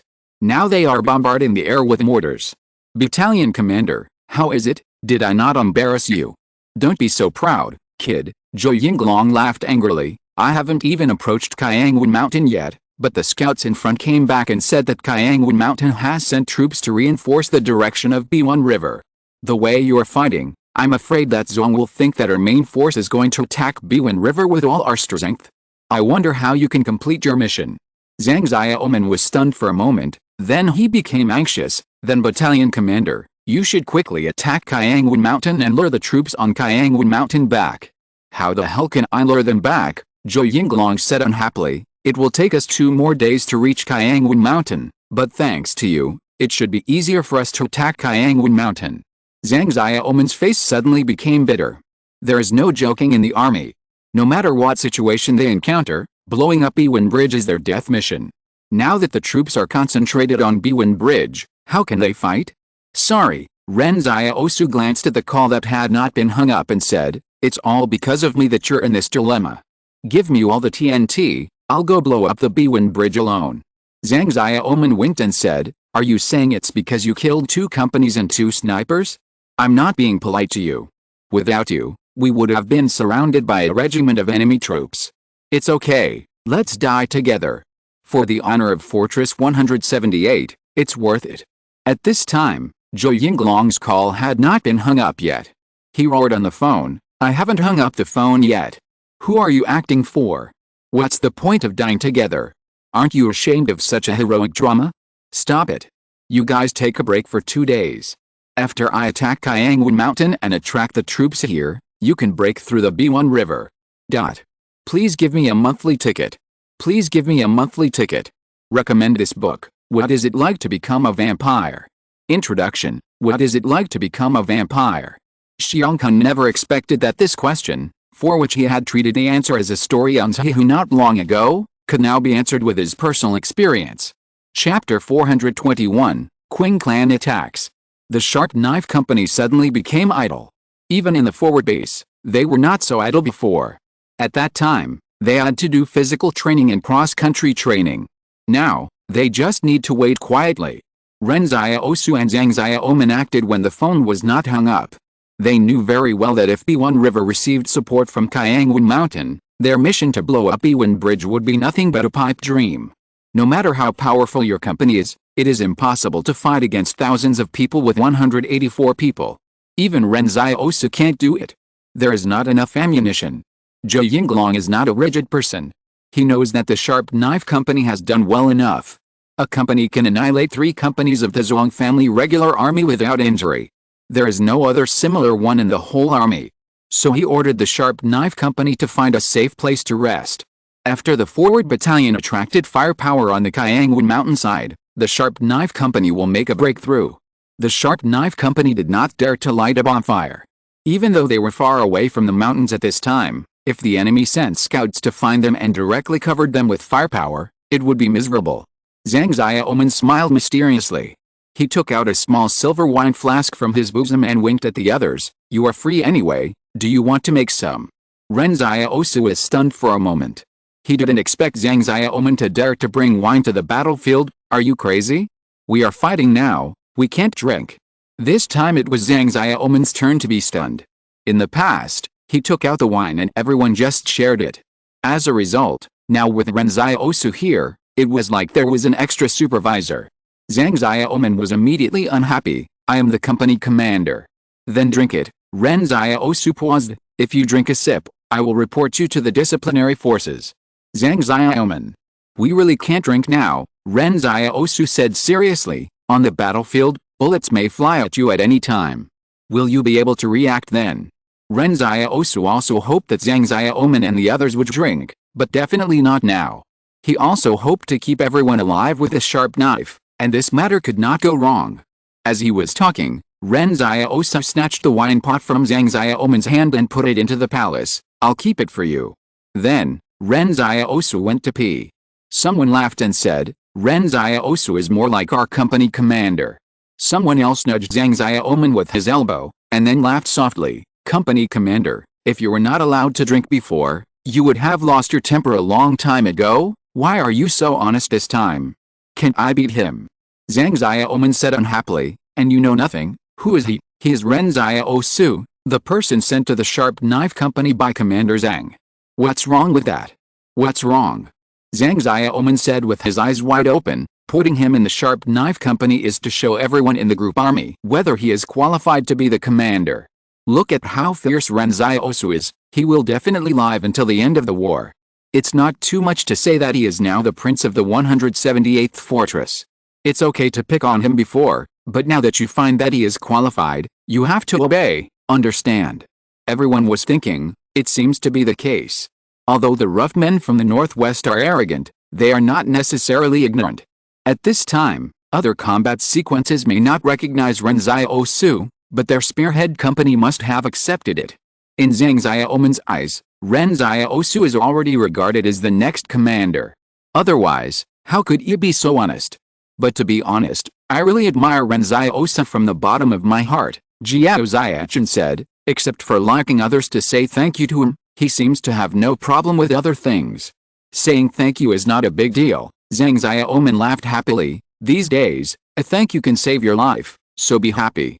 He likes to hear it, so let's say it to him more often. At this time, Ren Xiaosu had come back from peeing.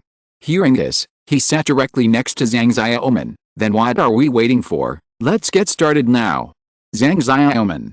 At this time, Fu Rao, who was responsible for night surveillance and reconnaissance outside, shouted in the communication channel, oh no, a combat unit is coming from the south, with a lot of people. It looks like an independent regiment. Zhang Xiaoman stood up suddenly. Their 178th fortress had no garrison troops in the south. If this combat unit came from the south, it must be the enemy. He immediately asked, how far is it from our base? The voice in the communication channel said, at most 3 kilometers. What kind of unit is it? From the Zong family? Zhang Xiaoman asked with a frown. No, it's the symbol of the ginkgo leaf, Fu Rao said. It's the mechanized troops of the Qing family. Qing family. Everyone was confused. Shouldn't the Qing family and the Yang family be fighting to the death in the south at this time? Why did they suddenly have the spare energy to join the northern battlefield? Did the Qing family and the Zong family join forces? The Qing family and the Yang family have been fully launched, and all of Qing Zhen's plans have been realized. More than half of the Yang family's industry has been destroyed. At the beginning, the Yang family could still rely on the stockpile of ammunition to fight, but within 2 months, the entire Yang family fell into a passive situation of being beaten. Moreover, there was even a shortage of ammunition on the front line, and the barriers that did not suffer from the war also had an extremely short supply of supplies. It must be said that Qing Zhen was indeed smart. He cultivated bandits in the north and pried the entire Yang family at the lowest cost. It was too unexpected. Zhang Xiaoman had said to Ren Xiaosu before that if they had encountered the Qing family troops in the mountains, Zhang Xiaoman would have run away long ago. It is hard to say who will win or lose when the regular army's entire regiment faces the entire regiment, but when the company-level organization fights the regiment-level organization, it will definitely lose, because the levels of both sides are about the same. So the sudden arrival of the Qing's independent regiment in the north does not seem to be good news. At this moment, only Ren Xiaosu is still sitting by the campfire in deep thought.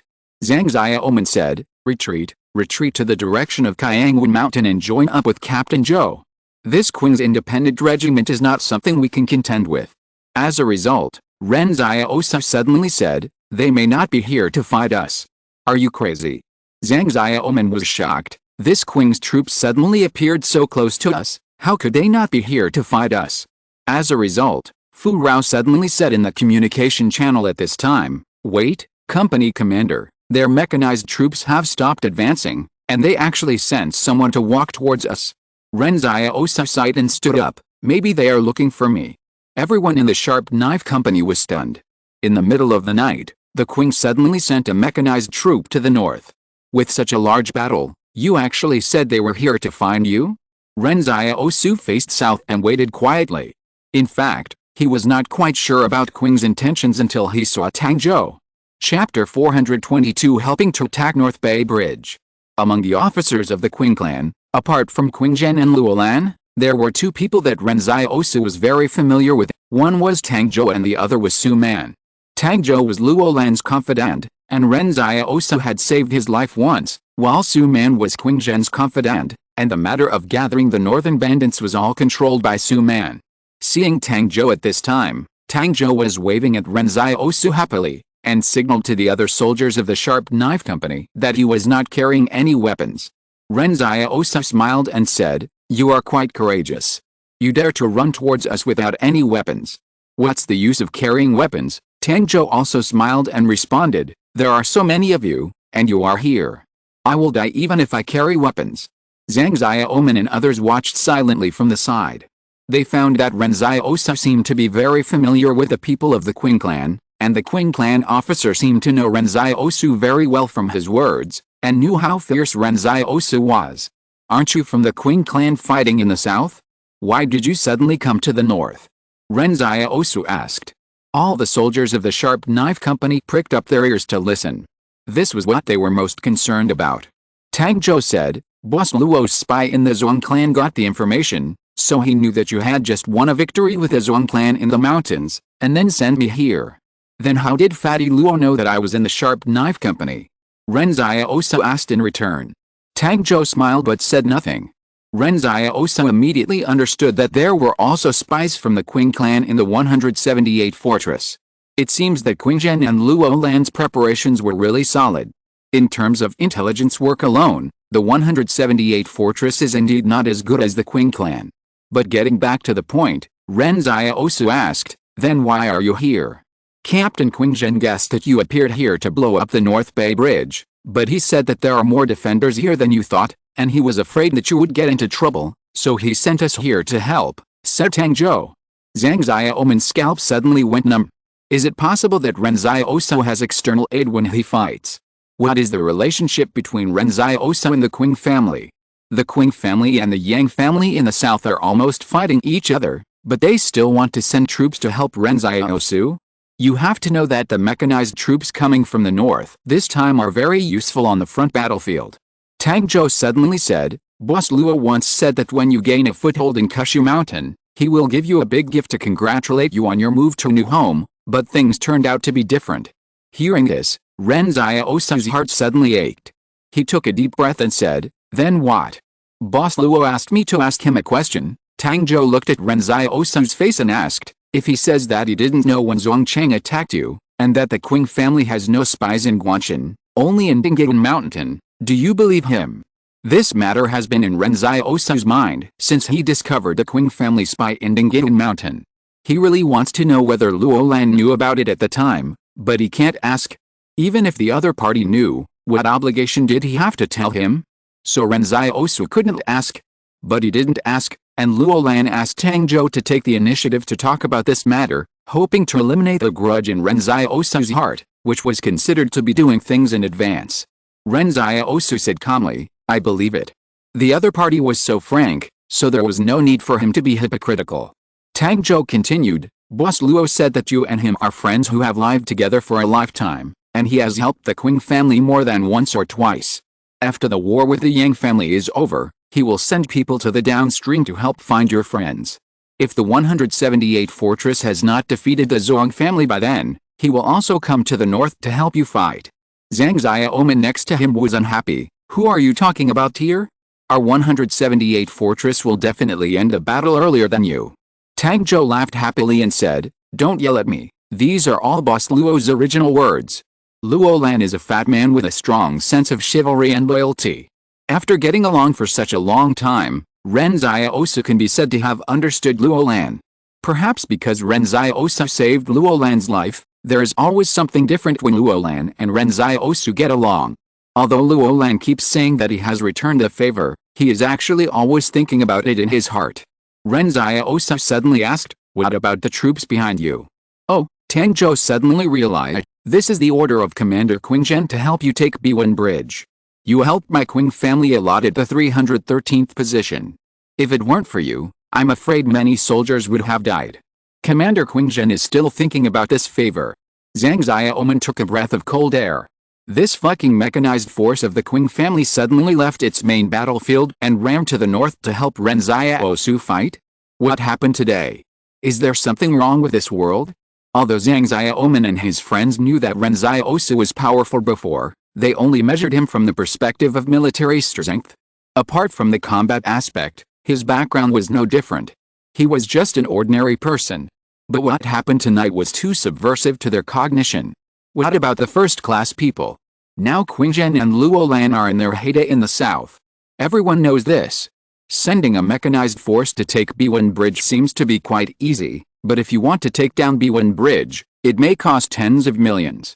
It must be said that Luolan was sincere in helping Ren Xiaosu, at least he was using real money to help. In fact, there must be an intention to muddy the waters in the north. The war in the south was almost settled at this time, and some people even judged that the Qing family would annex the entire Yang family within half a year. At this time, whether it was the 178 fortress or the Zhuang family going south, it would interfere with the plan and cause many unnecessary complications. So speeding up the progress of the war between the 178 fortress and the Zhuang family, muddying the waters in the entire northwest and southwest, and no one would have the energy to meddle in other people's business, this is probably what Qingzhen wanted to do.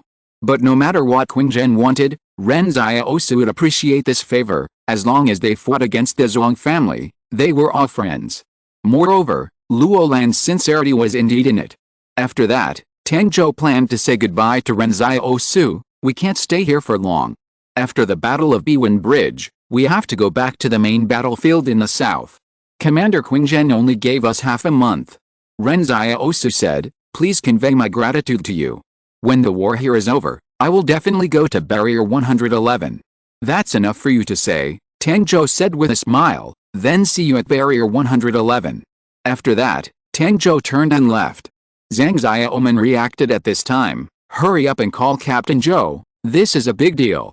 When the communication was connected, Zhou Yinglong should still be marching at night, so he spoke a little impatiently, didn't I ask you to rest on this spot, you won't make any trouble again. No, Zhang Xiaoman explained quickly, a mechanized force from the Qing clan suddenly arrived here. They said Qingzhen and Luolan wanted to help Ren Xiaosu take down the Biwen Bridge. Now they have moved towards the Biwen River. And it is said that Qingzhen only gave them half a month. It looks like they are going to storm. Zhou Yinglong was confused. How did this involve the Qing clan? What the hell is going on? Who did Commander Zhang find to be his successor? I was delayed by something today. There is another chapter in the evening. Chapter 423 No one can be left behind. The mission to blow up the Biwen Bridge, which everyone was worried about, no longer had to worry about. Zhang Xiaoman felt that following Ren Xiaosu in the war, nothing seemed to go wrong.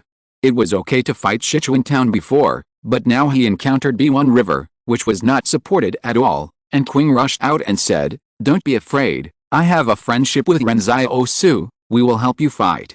Is this the legendary Luck, the son of destiny?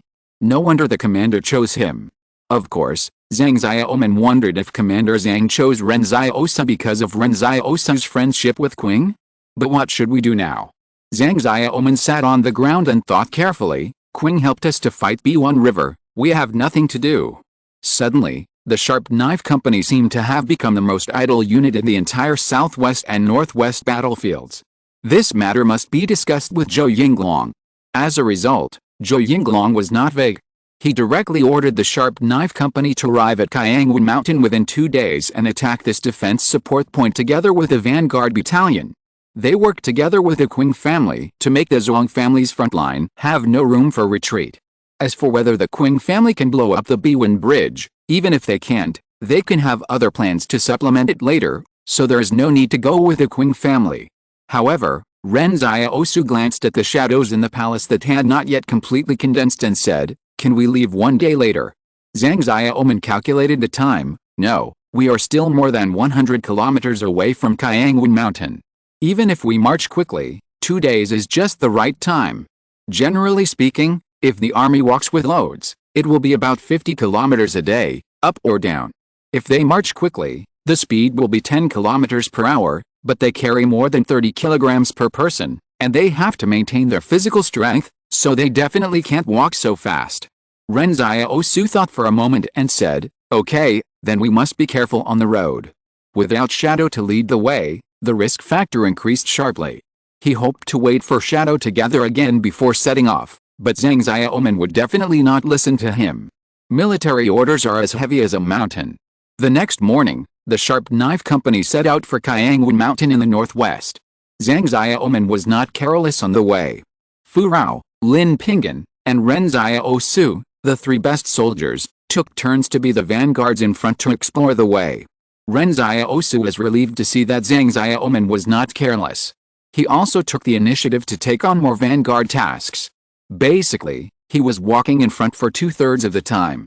Originally, Ren Xiaosu said that he could be the vanguard alone, but Zhang Xiaoman and others disagreed, saying that there was no such reason in the world. Since everyone was a brother, they couldn't let only one person take risks. However, at noon, Fu Rao had just moved to the front of the team, and Ren Xiaosu heard a gunshot at the mountain pass in front, followed by Fu Rao's cry of pain. He was stunned for a moment, and heard Zhang Xiaoman yelling and lying down, "Find a place to hide, there are enemies at the mountain pass." A group of people lay on the ground, and they could see Fu Rao lying on the ground at the mountain pass, with blood flowing from his abdomen. He yelled, "It's not an ambush, it's an encounter, the enemy has a company, don't worry about me." Ren Xiaosu watched this scene silently. Encounter battles are too common in battles, but they were unlucky. They encountered the enemy at this mountain pass and could only see Fu Rao, but could not see the enemy hiding behind the mountain pass. Zhang Xiaoman whispered, "The encounter means to remind us that the enemy did not expect to meet us here. It seems that this is an army that wants to go around to the rear of the forward camp." There were troops in the Kayangwanshan garrison to support B1 River before, but no one could be sure whether all these troops went to B1 River. Bang! Another shot rang out behind the mountain pass. The enemy actually hid behind the mountain and shot Fu Rao again. The enemy was guarding the narrow terrain of the mountain pass. If they just rushed over to save people, they would be caught by the enemy. The enemy was afraid that they would not charge, so they tortured Fu Rao little by little, forcing the Sharp Knife Company to charge. But Fu Rao was also tough.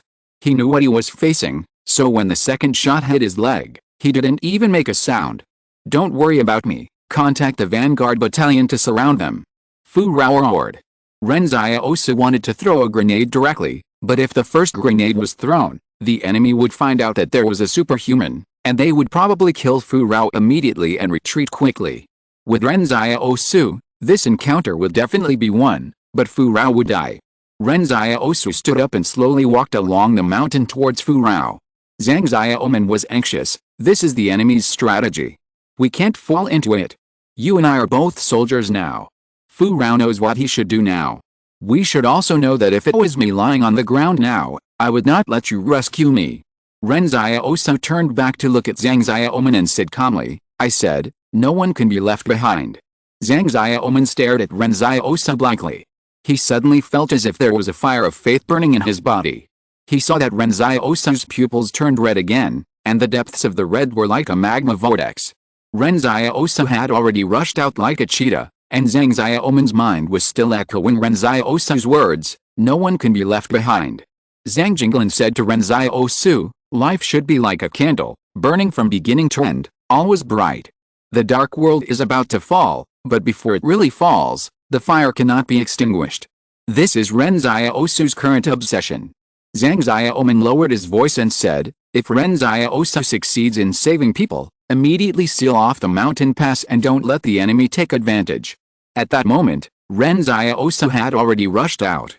The mountain pass was like an open door, and the mountain next to it was like a wall.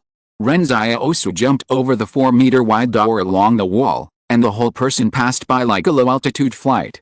At the moment of passing by, Ren Xiaosu grabbed Fu Rao's arm and used inertia to bring Fu Rao out of the range of the door.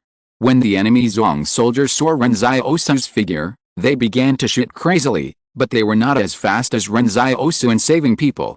Moreover, in just that moment of passing by, Ren Xiaosu saw the enemy's position clearly, and he had thrown 3 grenades before he landed. Zhang Xiaoman shouted, "Charge! Hit him hard! Where's the medic? Come over here and save him!" Ren Xiaosu laid Fu Rao flat as soon as he landed. Because of the excessive inertia, Fu Rao's arm was dislocated. He said to Fu Rao, "Sorry, it was hard to control the strength just now." Fu Rao laughed bitterly and said, "Why should I control the strength? I'm lucky enough to be alive. Where's the team doctor? Come over here quickly. I think I can still save him." Ren Xiaosu said to the medic who rushed over, "Take out the bullet from him first, and then apply the black medicine I gave you." As soon as he finished speaking, Ren Xiaosu took the lead and rushed towards the mountain pass. Chapter 424 Witnessing History. Fu Rao, who felt extremely lucky just a moment ago, was now howling in pain. His injury was the same as Ren Xiaosu's. Internal injuries could only be cured by the black medicine applied on the skin. Ren Xiaosu had repeatedly warned him not to take it internally, otherwise who knows what the reaction would be. When Ren Xiaosu and his men came back after cleaning up the Zhuang clan's company, Fu Rao struggled to get up and thank Ren Xiaosu. Everyone knew the situation just now. The best option for the Sharp Knife Company was to give Fu Rao a quick death and then avenge him. If it were in the past, everyone would definitely do this because it was a dead end. Zhang Xiaoman looked at Fu Rao's actions and started to curse. "You reconnected the dislocated arm, right? You are so capable? Hurry up and lie down to rest. Brothers, make a stretcher for him. You just lie on the stretcher and recover from your injuries." Fu Rao's face was still pale. He said to Ren Xiaosu, "Thank you." Thanks from Fu Rao, +1. This thank you was very important, because it was a real life-saving grace. Ren Xiaosu smiled and told Fu Rao to recover from his injuries. Then he went to the medical soldier to bandage his wound. In the battle just now, Ren Xiaosu rushed to the front and was shot on the shoulder. But Ren Xiaosu knew very well that this kind of injury would heal in 3 days at most with a black medicine. When the medic was bandaging Ren Xiaosu's wound, he asked curiously, "Ren Xiaosu, are your muscles so strong? The bullet only penetrated an inch." Everyone gathered next to Ren Xiaosu and looked at his wound curiously. He must be made of iron. Zhang Xiaoman sat cross-legged on the ground next to Fu Rao. He did not look at Ren Xiaosu's wound, but lowered his head, wondering what he was thinking. Fu Rao looked at Zhang Xiaoman and asked, "Captain, what are you thinking about?" "Nothing," Zhang Xiaoman said softly. "Before I came out this time, I told my wife that I might not be able to go back this time. After all, I know how dangerous our spearhead company is. So I said it in advance to prevent her from feeling too sad." Fu Rao didn't say anything, just listened to Zhang Xiaoman muttering to himself. "We people in Fortress 178 have always felt that it is an honor to die on the battlefield since we were young. But if we really have a choice, who would be willing to die in such a remote place? Don't you think so?" Fu Rao was silent for a moment and said, "Who would want to die? Now we can't die even if we want to." Zhang Xiaoman smiled helplessly. "A madman suddenly appeared on the battlefield and said that he would take us to live and that no one can be left behind." "What a madman!" Zhang Xiaoman is 30 years old this year. He has lived in Fortress 178 for 27 years and spent another 3 years in the outpost outside the fortress. Life at the outpost was hard, with no communication and no entertainment. Because the outpost was located at a high altitude, the weather was cold all year round and there was little sweating. In order to prevent the soldiers from getting kidney disease, they had to do physical training around the stove and sweat profusely. In autumn, winter and spring, they couldn't even drink water, as it was all frozen. The brothers standing guard outside could only chew ice if they wanted to drink water. Drinking ice for 10 years is hard to cool the hot blood. I'm afraid many people don't know how bitter drinking ice is. Zhang Xiaoman was ready to die when he went to war. As he said, "How can there be no deaths in war?" Exclamation mark. After a soldier died, if he couldn't be buried, his comrades would knock off one of his teeth and take the tooth back to the bronze bell of Fort 178, as if they were taking their dead comrades back. The soul returned to their hometown. The old soldier said that when the bronze bell rang, the immortal martial spirits of Fort 178 would also bless them. But this time it was a little strange. Suddenly a madman jumped out and said that he wanted to take them all back alive. Only a madman would say such a thing and do such a thing, right? Zhang Xiaoman asked Fu Rao. Fu Rao said calmly, "But I like this madman. I am not only grateful but also honored to be his comrade in arms." Honored? Because he is the future new commander of my 178 fortress, and you and I are witnessing history. After a little reorganization, Zhang Xiaoman led everyone to the place where the battle had just taken place. He thought for a long time and said, "Look, We may encounter Zhong's troops on the way to Kayangwin Mountain. What do you think about us changing into the uniforms of these dead people and pretending to be Zhong's company? Ren Xiaosu rolled his eyes. Then we met the vanguard battalion of Captain Zhou, and they bombed us with one shot. Zhang Xiaoman was choked for a long time. We can take a detour and avoid running into him. But there are many bullet holes and blood stains on the clothes of these dead people. If they pretend to be a defeated army, it may not be obvious at first glance, but if someone pays attention, they can't explain why they are still alive and kicking after being shot in the chest. Jiao Ziachin said speechlessly, "Company commander, please stop daydreaming, okay? Besides, how can they not recognize their comrades?" Zhang Xiaoman analyzed, "Do you think my analysis is correct? The Zhong family claims to have more than 200,000 soldiers. Can they recognize all of them if they meet on the road? We in Fort 178 live in a fortress all year round. We see each other every day. Even if we don't know each other, we are familiar with each other. But their soldiers are usually scattered in more than 10 fortresses. It is normal for them not to recognize each other when they are temporarily mobilized together." At this time, everyone looked at Ren Xiaosu, and Zhang Xiaoman's face darkened. "I am the company commander. I am making decisions here. Why are you looking at Ren Xiaosu? Can his words as a soldier be more effective than my words as a company commander?" Ren Xiaosu said to Zhang Xiaoman seriously, "It really can't be." "Oh." Zhang Xiaoman responded. At this time, Jiao Ziachin suddenly said, "In this battle, we have already destroyed 4 enemy companies, but there are still no casualties. Even the reconnaissance battalion's so-called Flying Eagle Company can't do it. The Sharp Knife Company of the Vanguard Battalion and the Flying Eagle Company of the Reconnaissance Battalion have always been in a state of rivalry. The top 10 in the military competition are basically in the Flying Eagle Company. They have accurate shooting skills, good skills, many things, and snipers. In their eyes, the Sharp Knife Company is just a group of hooligans, but they have more crooked ideas. They are the real elites. In the eyes of the Sharp Knife Company, they can win battles and fight tough battles. If the two sides meet in an exercise, they will be like old enemies." Of course, the result was a mixed bag, 30-70, with the Blade Company getting 3 and the Flying Eagle Company getting 7. Now that they have achieved such great results, they must have easily surpassed the Flying Eagle Company. Zhang Xiaoman suddenly said, "I've always been annoyed with that Flying Eagle Company. They don't even use their real names in the military region, and they even have code names. What a big shot they are." Chapter 425 Raid on the Port. Ren Xiaosu's eyes suddenly lit up after hearing what Zhang Xiaoman said. "Aren't you upset that they use code names? Then we can use code names, too." "Yes," Zhang Xiaoman suddenly became excited. "My code name is Kill the Eagle. Mine is Kill the Zhuang clan. Fu Rao, you look like a vegetable lying on the stretcher now, so you call yourself a vegetable." Fu Rao got angry while lying on the stretcher. "Why should I be called a vegetable? I'm fine. I'm fine, just take a few steps." Fu Rao. A group of rough men from the northwest burst into laughter. They were desperate half a day ago, with one side shouting to give up on themselves and the other side insisting on saving others.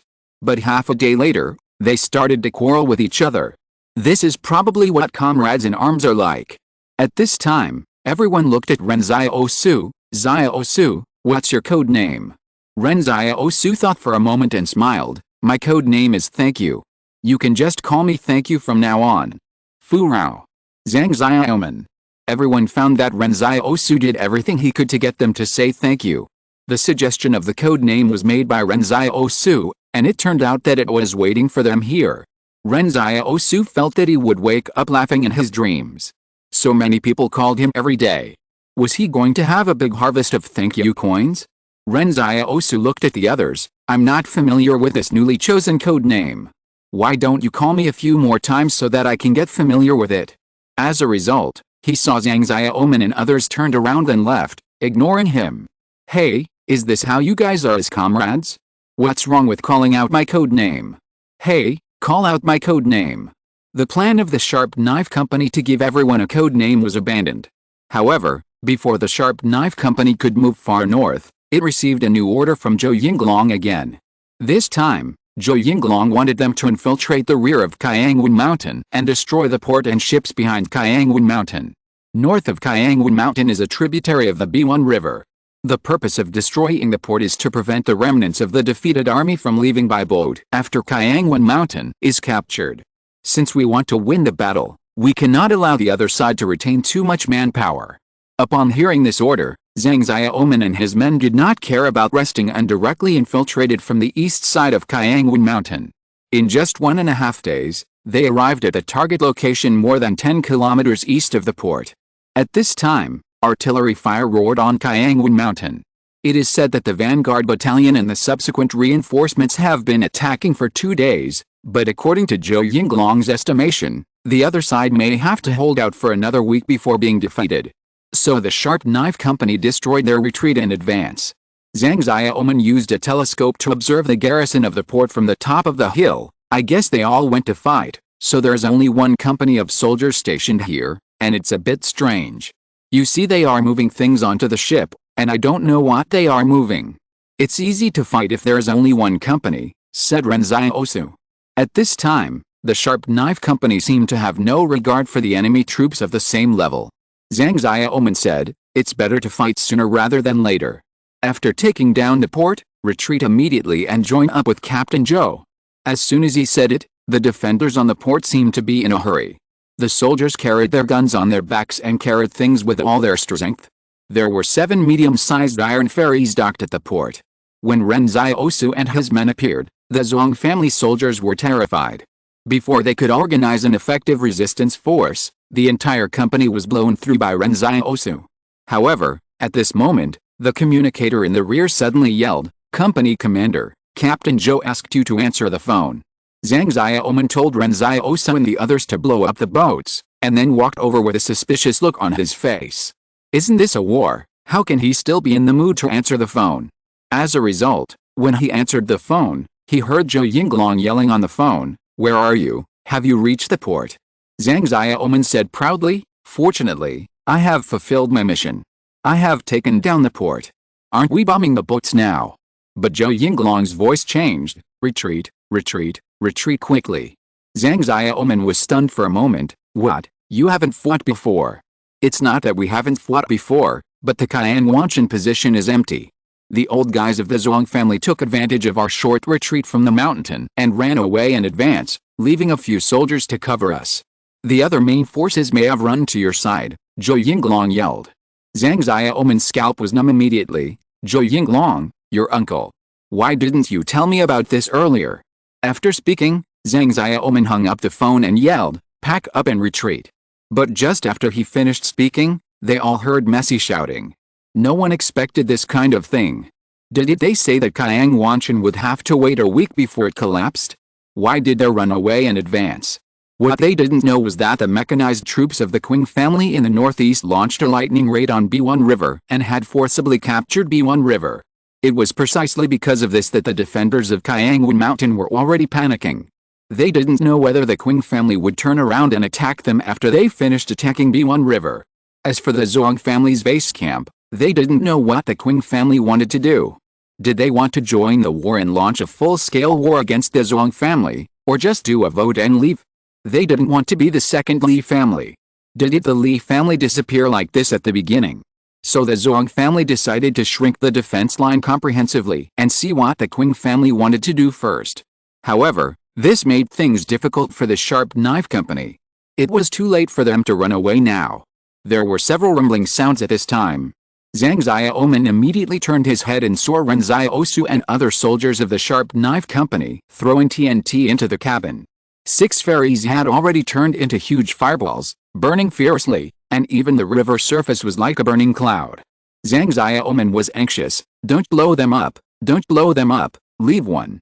At this time, the defenders of Kayangwan Mountain were about to arrive at the port.